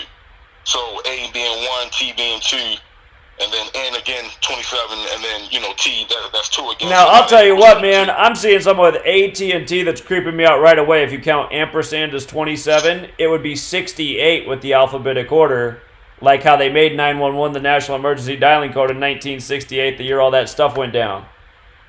So I think it's something with that 27, man, and it's got to be something that if you punch up 27th letter and then Google straight takes you to ampersand. You get what I'm saying? I'm not saying that's what it is. I'm just saying it's very interesting. You know what I mean?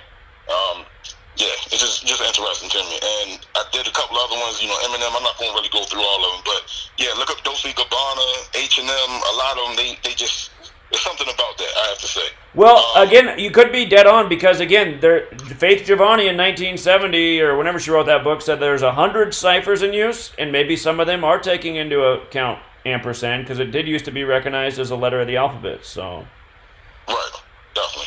Yeah. Appreciate that. Switch channels real fast. 2 last things. I sent you a a video of a guy. I'm not sure if you've heard of it. It's called the News Network. They seem to have some pretty okay content. Some of it, honestly, is a little questionable, but I do like one of the guests that they had, Rashid Buttar. He's supposed to be in the top 50 doctors in America or whatever. But basically, I sent you his information, that interview to your email, and it was a real good presentation. It was pretty long. It was about 50 minutes long. But long story short, I thought something interesting that he said. He said that basically people who have had the flu shot will, in fact, test positive for COVID-19.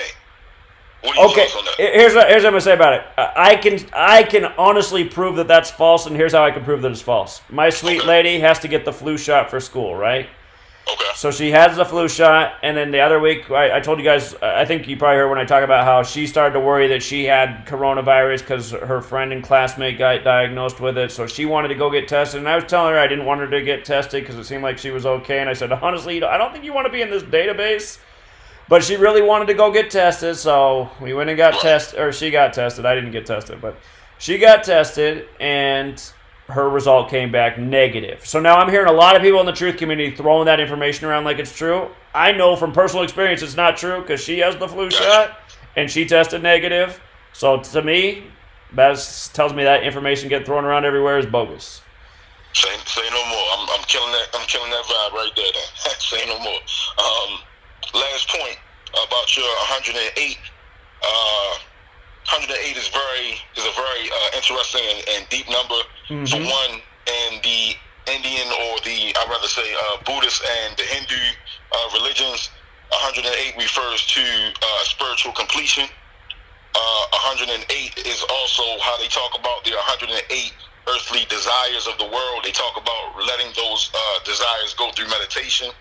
There's also 108 pressure points in the body, or what they call marma points, where the consciousness is supposed to be meeting the flesh. There's a guy, Dr. Pillay, online. He's an Indian guy. He basically talks about impressing upon the subconscious mind. So basically, if you say an affirmation 108 times, it will start to impress upon the subconscious mind. There's also 108 mala or japa beads on those necklaces that they wear in the Hindu tradition. Right. So there's a lot with 108 there. But again, I think they more use that 108 in baseball because of the earthly desires, and it's something to that point or whatever. So, I agree. Yeah, it's also, at the end of the day, all this stuff is spiritual. So, yep, there's a big list with 108, indeed. But yeah, man, I appreciate you. Let me speak my piece, and just if I can leave you anything, just keep that in mind for me, if you don't mind. Just maybe possibly thinking, what if the ampersand does equal 27? That's just real interesting to me, man. And but I do understand the philosophy that you had, as in terms of if you're staying with the rules or the laws of that that cipher. I totally understand where you're coming from now. Right, but in ordinal, I'm already open to the idea, just seeing the AT&T thing, because I'm just thinking, wait a minute, that'd be 68 if you counted that as 27, and we know what went on in 1968, and AT&T was a big part of it. So I appreciate it, man. Let me take this next call. Take care, man. See you. Yeah. I switched over a second too late. I missed the call. Let me call him back. I'm calling you back, caller.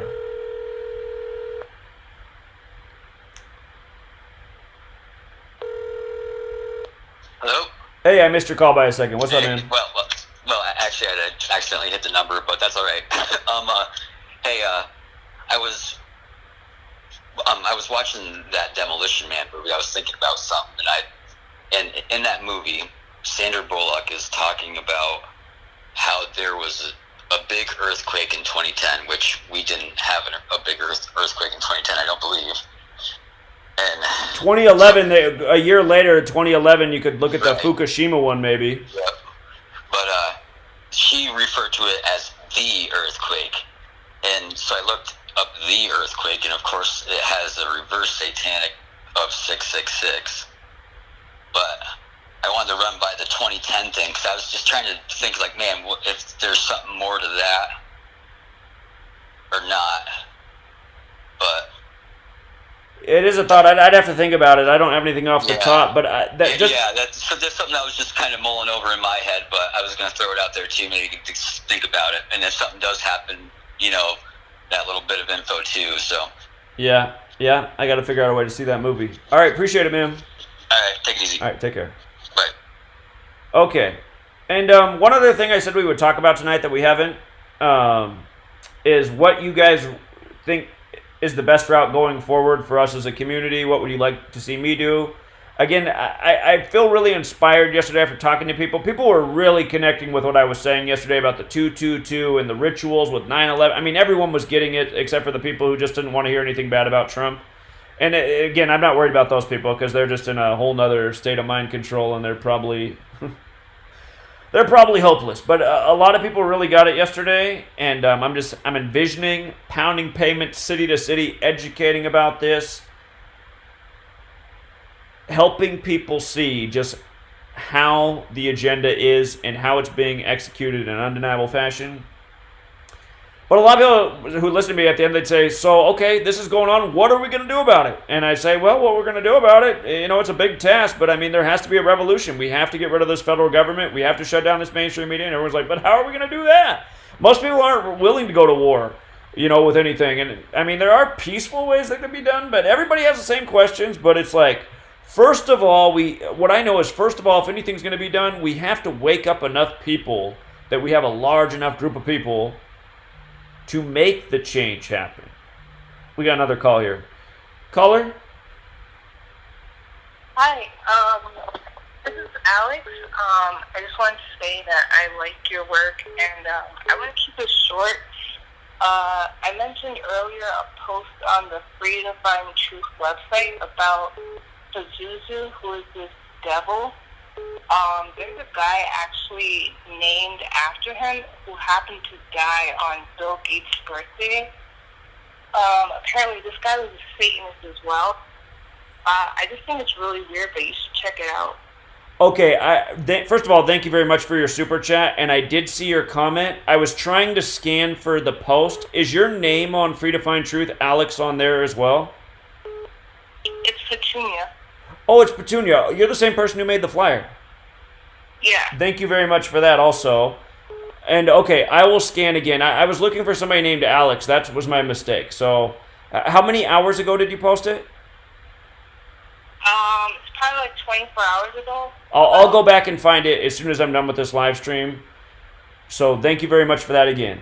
And yeah. I do realize that something has stopped working on Free to Find Truth. It was working in the early days. Before, it was keeping our personal timeline separate. Now that I see that just like everyone's timeline is merged into what's going on the wall. So I need to talk to the web developer about that and get that fixed. But thank you again, Petunia, and I will go find that. So thank you very much. No problem. All right, you have a good one. Take care. You too. Bye. Caller? Hello? Hey, what's up, Zach? Hey, what's up, man? Hey, I just want to hit you with a couple of quick points. The last dance that Michael Jordan documented was yesterday.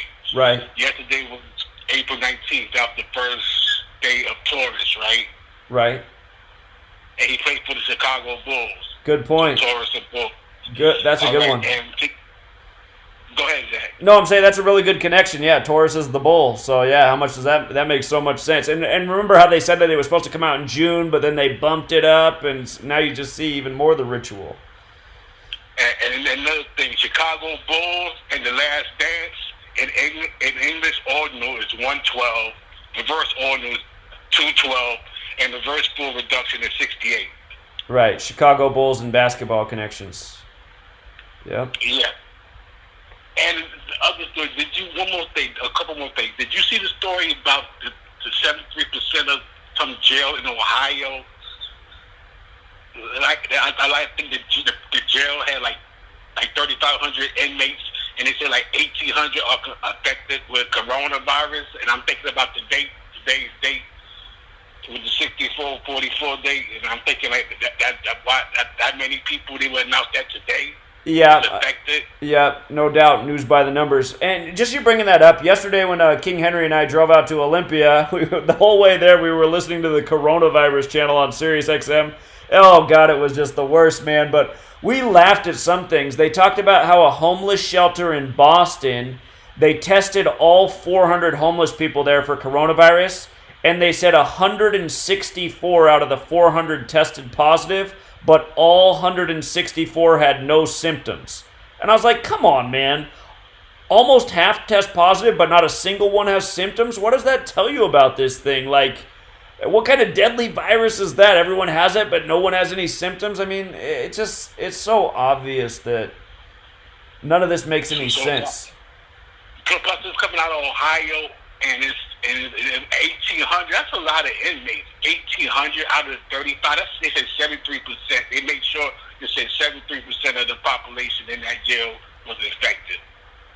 So they made sure to get the 73 in here. Yeah. Mm-hmm. That's how they do it. And one more story I'll leave you with. This was breaking news while doing your Gematria School.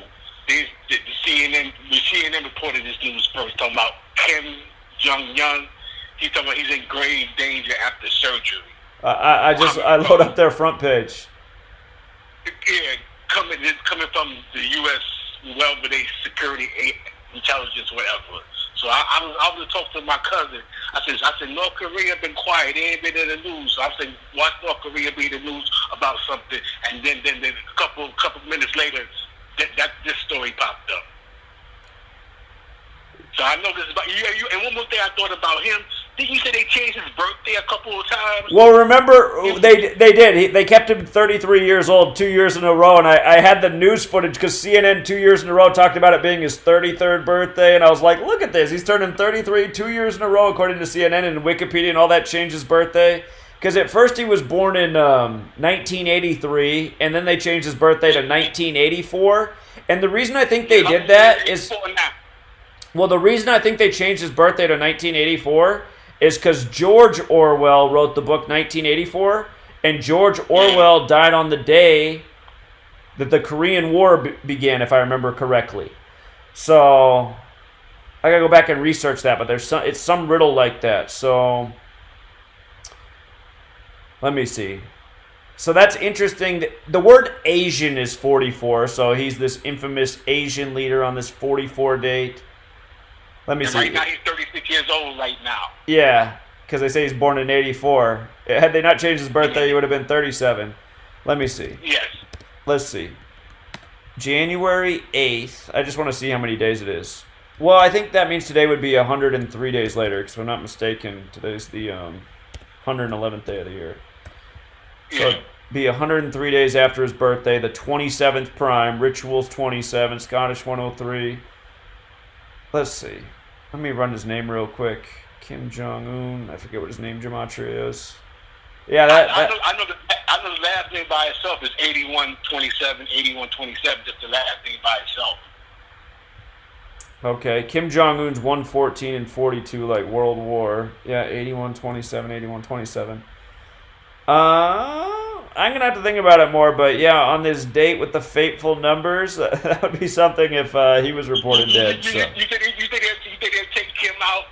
Well, he's just a puppet. They just throw in some other puppet. I know. I'm just saying, because you know they like to distract us with all these worldly news, because Russia and China is all our enemies, and while they all working together. It's a new world order. Let's see. Checking that Gematria surgery. Surgery's got the old 113 on it. Yeah, I'm gonna have to look at that story. Yeah, it's the breaking news, huh? All right, Zach. I'll leave you with that. All right, man. I appreciate it. One second. When you gonna post the video from the footage you took from the Well, tomorrow. I didn't end up getting the time I thought because now to buy something at Best Buy you have to get in a line with cars and it's a big ass line. Mm-hmm. So, anyway, I drove by there real quick today, but I was like, I don't think I have time for that line, so I'll do it tomorrow. I need to buy a cord that goes from the camera to my computer to get the video off there, so... Okay. I'm looking forward to seeing that video. Yeah, no, I do have the video, it's just I got to get it off the camera thing. I didn't realize I didn't have the cord to take the video off it, so I need to go buy that. Oh, okay, Jack, I'll let you go let some more calls get in. All right, man, take care. All right, okay. Caller? Hey, what's up, Zach? Hey, what's up? Hey, so the other day, Milwaukee, I protested by myself, and I posted a couple videos of it on there, and I was screaming. I was pretty much marching down the street by myself, man, trying to let people know they're watching, listening to me. And I got about 5 to 6 people to subscribe to you. They were 4 of them were Q people. And I know, I don't like Q or anything, but like as long as we can get them away from Q, you know. And it's funny. I'm talking about Event 201. I made a bunch of signs about Event 201, Clade X and stuff. And a lot of people come up and ask me like, "What is this? What's Event 201?" I explain it to them. I didn't go too much into Gematria with them because I don't think I'm at your level. I'm still learning it, and I don't want to like throw them off. You know what I mean? Get them turned off. So I didn't want to go too much into it, but I always suggest go to Gematria Effect News on YouTube. His name's Zachary Hubbard. He's really cool. He's extremely intelligent. He's got a couple of books out there. He's doing all this for free, and doing a lot of work. And you know, I was marching for about 5 hours. I was like all day, all over Milwaukee. And then there was a protest out here, but they're all Trumpers, man. And like you were saying, you talk to a Trumper, they just don't want to hear anything else. It's just Trump, Trump, Trump, Trump, Trump. It's like literally a lot of the Trump people. It's like to them, Trump is Jesus Christ or something like that. That's really how it is for them. So. And I want to get I just want to know, because it seems like you have a talent to help some of the Trumper people get rid of them. What do you do? How do you do it? What do you say? Like, how do you say it? Because there's so many of them around here. That's why I don't understand how Joe Biden won Wisconsin. Like, everyone I meet is a Trumper. So it's just like, I don't. But you know, I just want to know, because I'm going to keep doing this, man. I'm unemployed right now. I got nothing else to do. I might as well freaking do something. So I'm trying to do the best I can. Your call is breaking up a little bit. You asked me a key word about something that I do, and I missed what the word was. Were you saying, how do I reach the Trump people? Yeah. How do you reach those guys? How do you talk to them? Well, okay. So let me be honest. So yesterday, some of the Trump people, they just wouldn't hear anything. So I couldn't reach some of the Trump people. They just didn't want to hear anything that went against Trump. Because they're just so programmed. All of them were the same way. Well, you must like Nancy Pelosi. It's like, no, it's not that at all. I can sit here and tell you the same things about Nancy Pelosi. So some people you're just not going to reach, because that's just where they are mentally. And there's nothing you can do about that. They'd have to sit down and listen to you a few times maybe, or give you, but they don't even want to hear. They've already made up their mind. So people have already made up their mind. You're not going to do anything for them. But the majority of people did listen, and I'm sure a lot of them went home and researched. And again, yesterday, I stuck with one example really yesterday as I went from Trump person to Trump person to Trump person. And again, that was setting up the 222 example. Did you hear me talk about this earlier? Yeah, you know what's funny? I just jumped on, but like Wisconsin just jumped onto the 2-2 bandwagon because 222 deaths just happened here. See, the numbers everywhere, man. So exactly, you can hang on to that right now in current days because the numbers everywhere, right? So I didn't start with Gematria. I started with, okay, I'm going to explain something to you about the significance of Donald Trump speaking at the World Economic Forum on January 21st, 2020 in Switzerland, the exact same day that the first case of coronavirus was found in the U.S. or confirmed in the U.S. in Seattle, Washington. And I said, this matters because on October 18th, 2019, the World Economic Forum, the same people Trump was speaking to, were the main sponsors of Event 201, a coronavirus outbreak simulation, where one of the other main sponsors was the Bill and Melinda Gates Foundation that's headquartered in Seattle. So what are the odds that Trump is speaking to this organization the day the first case is confirmed in the U.S. in Bill and Melinda Gates' backyard? Right away, people are like, okay, that's interesting. I get that. And then I'd say, okay, now there's this number that I just want you to remember, this simple number, 222, all twos, 222. And here's why it matters. from Trump's birthday, June 14th, which happens to be the U.S. flag's birthday. Because all these Trump people yesterday are carrying around their U.S. flags. I don't think they realize this. But I said from Trump's birthday to the day that he spoke was his 222nd day of his age. 222. And when he was talking to the World Economic Forum, he was talking about world trade. And when I hear the words world trade, it always reminds me of the World Trade Centers. Now, from the World Trade Center's demise, September 11, 2001, to the date that this coronavirus was declared a pandemic, March 11, 2020, it was exactly 222 months. So why does this 222 matter? And then on my sweatshirt, I had the Gematria Effect News. So I'd say this word right here, Gematria, it's the simple practice of coding numbers into words. A is 1, B is 2, C is 3, D is 4, E is 5, so on. When you write out World Economic Forum, it equals 222. When you write out event 201 as words, it equals 222. When you write out New York, New York, it equals 222. And I'd make the point right there. I'd say 9/11, New York. Now New York, supposedly the city that has the most deaths in the world. And then I would say Wuhan coronavirus equals 222. And if you write out order out of chaos, it equals 222. And that is the agenda. And I said where this knowledge comes from, letters and numbers, it comes from Kabbalah, which Freemasonry is based in. A lot of people, when I talked to them about that, I didn't want to get too descriptive, like I said. But no, it's fine. People get it, because a lot of people will be like, oh, I heard of that before, Kabbalah. Oh, that's interesting. Okay, I heard of Freemasonry before. Yeah, that's what I would go at when these people would come up to me like, Kabbalah, the practice is what they do. This is their language. Like, that's really interesting. I've always wondered about the numerology and all these other things. Like, I've always thought about that. Sure. It's really interesting. That's kind of weird. Like, what? Bill Gates? Because a lot of people are turned off with Bill Gates right now. I had a shirt that said Bill Gates is evil, event 201. I had a bunch of signs. I was walking around, busting my ass. People saw that. I'm shouting, like, the Founding Fathers, I would be shouting out, well, the Founding Fathers, you think that they would say that at home and shit? And I know that I'm up in the air with them. But at the end of the day, it's the concept that they fought a giant empire when they were a bunch of fucking farmers, right? So, that gets to people. So I'm like, well, I need to give them somehow. They're going to relate to that at least. Even though they were Masons, maybe they were good, maybe they were bad. I don't know.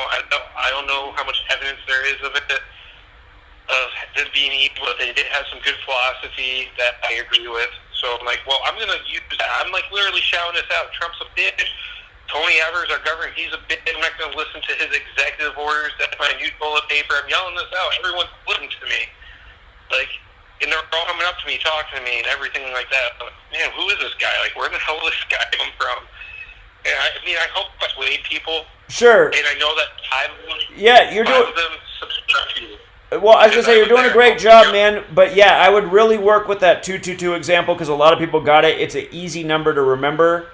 And there's a lot of other 222s which you could mix in, but really that's enough. When people were listening, and I could tell like some people that want to... Huh? Milwaukee Bucks is 222. And yesterday, 222 people died. And something happened. Giannis was talking about something. I didn't read into it, but I saw that he was talking about something the day that they had 222 deaths, and Milwaukee Bucks is 222. So. Sure. So that's I might leave out the Milwaukee Bucks part because it doesn't exactly fit in unless it was like a Milwaukee Buck that got diagnosed 222 days from his birthday. But other things you could point out, George Washington, who was a Mason, his birthday's February 22nd, 222. This all came out of Washington State in the U.S. The first school to shut it down for the year was Washington Huskies, which equals 222. So, I would stick to examples that you can definitely pinpoint to how they fit in with this coronavirus thing.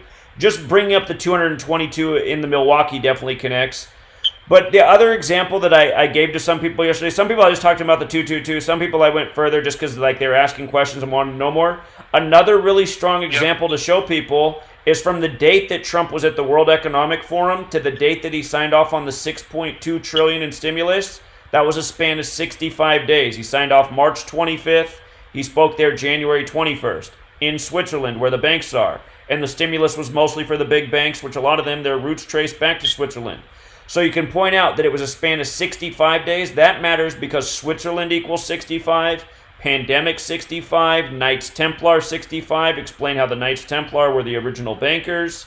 You could bring up the point about Year of the Rat, because we're in the Year of the Rat. Rats are known for spreading plague. You could leave out that part. I don't even think I brought really up the Year of the Rat part. But I did bring up things like how at the Event 201 simulation, the simulation said 65 million people died. I also brought up how the trial vaccines in Seattle, and they rushed it out in a record 65 days. So a lot of people found that really interesting as well. But yeah, and I think if you just stick with those examples, a lot of people, their eyes will open up and they'll be like, okay, I got to look into that. Yeah, dude, I appreciate that. See, yeah, that's why I wanted the call. I just wanted to see what you can give me so I can, try to get to people. Because, I don't know, man, I know you said Seattle has the most brain-dead people on the planet, but, dude, come to Wisconsin. I'm telling you right now. I know, man. It's a bad look everywhere. I know it is, but a pilgrim in an unholy land. That's yeah, what I feel like. Yeah, every day. Yeah, I get it, man. I get it. Also, remember when you tell people about Event 201, remind them that the Military World Games began in Wuhan, China that same day, because a lot of people are like, "Wow, that's weird." That up. Yeah. They thought that was interesting, these people, and they're talking about. Q is talking about Event 201. I haven't looked into it. And I remember you talking about how Q might be taking some of your stuff and kind of poisoning it. And I told them that. I'm like, well, you know what? This guy right here, Zach, his channel's been taken out 19 times. And they're like, oh, well, yeah, then he's definitely speaking something that they don't like. So, and then right away, they're like typing your name. And then they're like, yeah, I'm going to subscribe to this guy and watch him later. And I don't know. I didn't get their number or anything, so I don't know if they watched what you had or anything. But, I tried to do the best I could. There's only one person. Yeah, no, it sounds like you're doing great, man. Just keep it up. You'll just get better at it as you talk to more people, and yeah, you're doing it right. Yeah, so appreciate your knowledge. And just your keep input, it simple. So I'll leave it at that. All right, man. Appreciate it. Yep. Hey, you guys want to know one more 222? Just using the simple English Gematria cipher. Remember, simple 74, English is 74. Gematria 74. What happens if you put 74 times 3? Simple English Gematria 222. Just keep it. And that's the official name of this cipher. The official name isn't English Ordinal. It's called Simple English Gematria. But they definitely like that one. So, you know what, you guys? We're about at the 3-hour mark, and I got to rest, man. I'm exhausted. I haven't gotten enough sleep, especially after the other day where driving all over the place and not sleeping at all. So we'll wrap it up. Hope you guys appreciate the lesson. We'll be back next Monday. Again, if you got questions for something you want to see next week, if you want to see something in next Monday's lesson, leave those comments. You can leave the comment in the video, not right now. Not in the live stream chat, because those comments will disappear for good once this is over. But once this is over, you can post a comment in the video or on Patreon wall right beneath the video where it says to comment. You can leave it right there. So, appreciate all of you. Thank you for being here. And I'll see you again next Monday. Well, I'll probably see most of you before then, but Gematria School next Monday. Have a good night, all. Take care.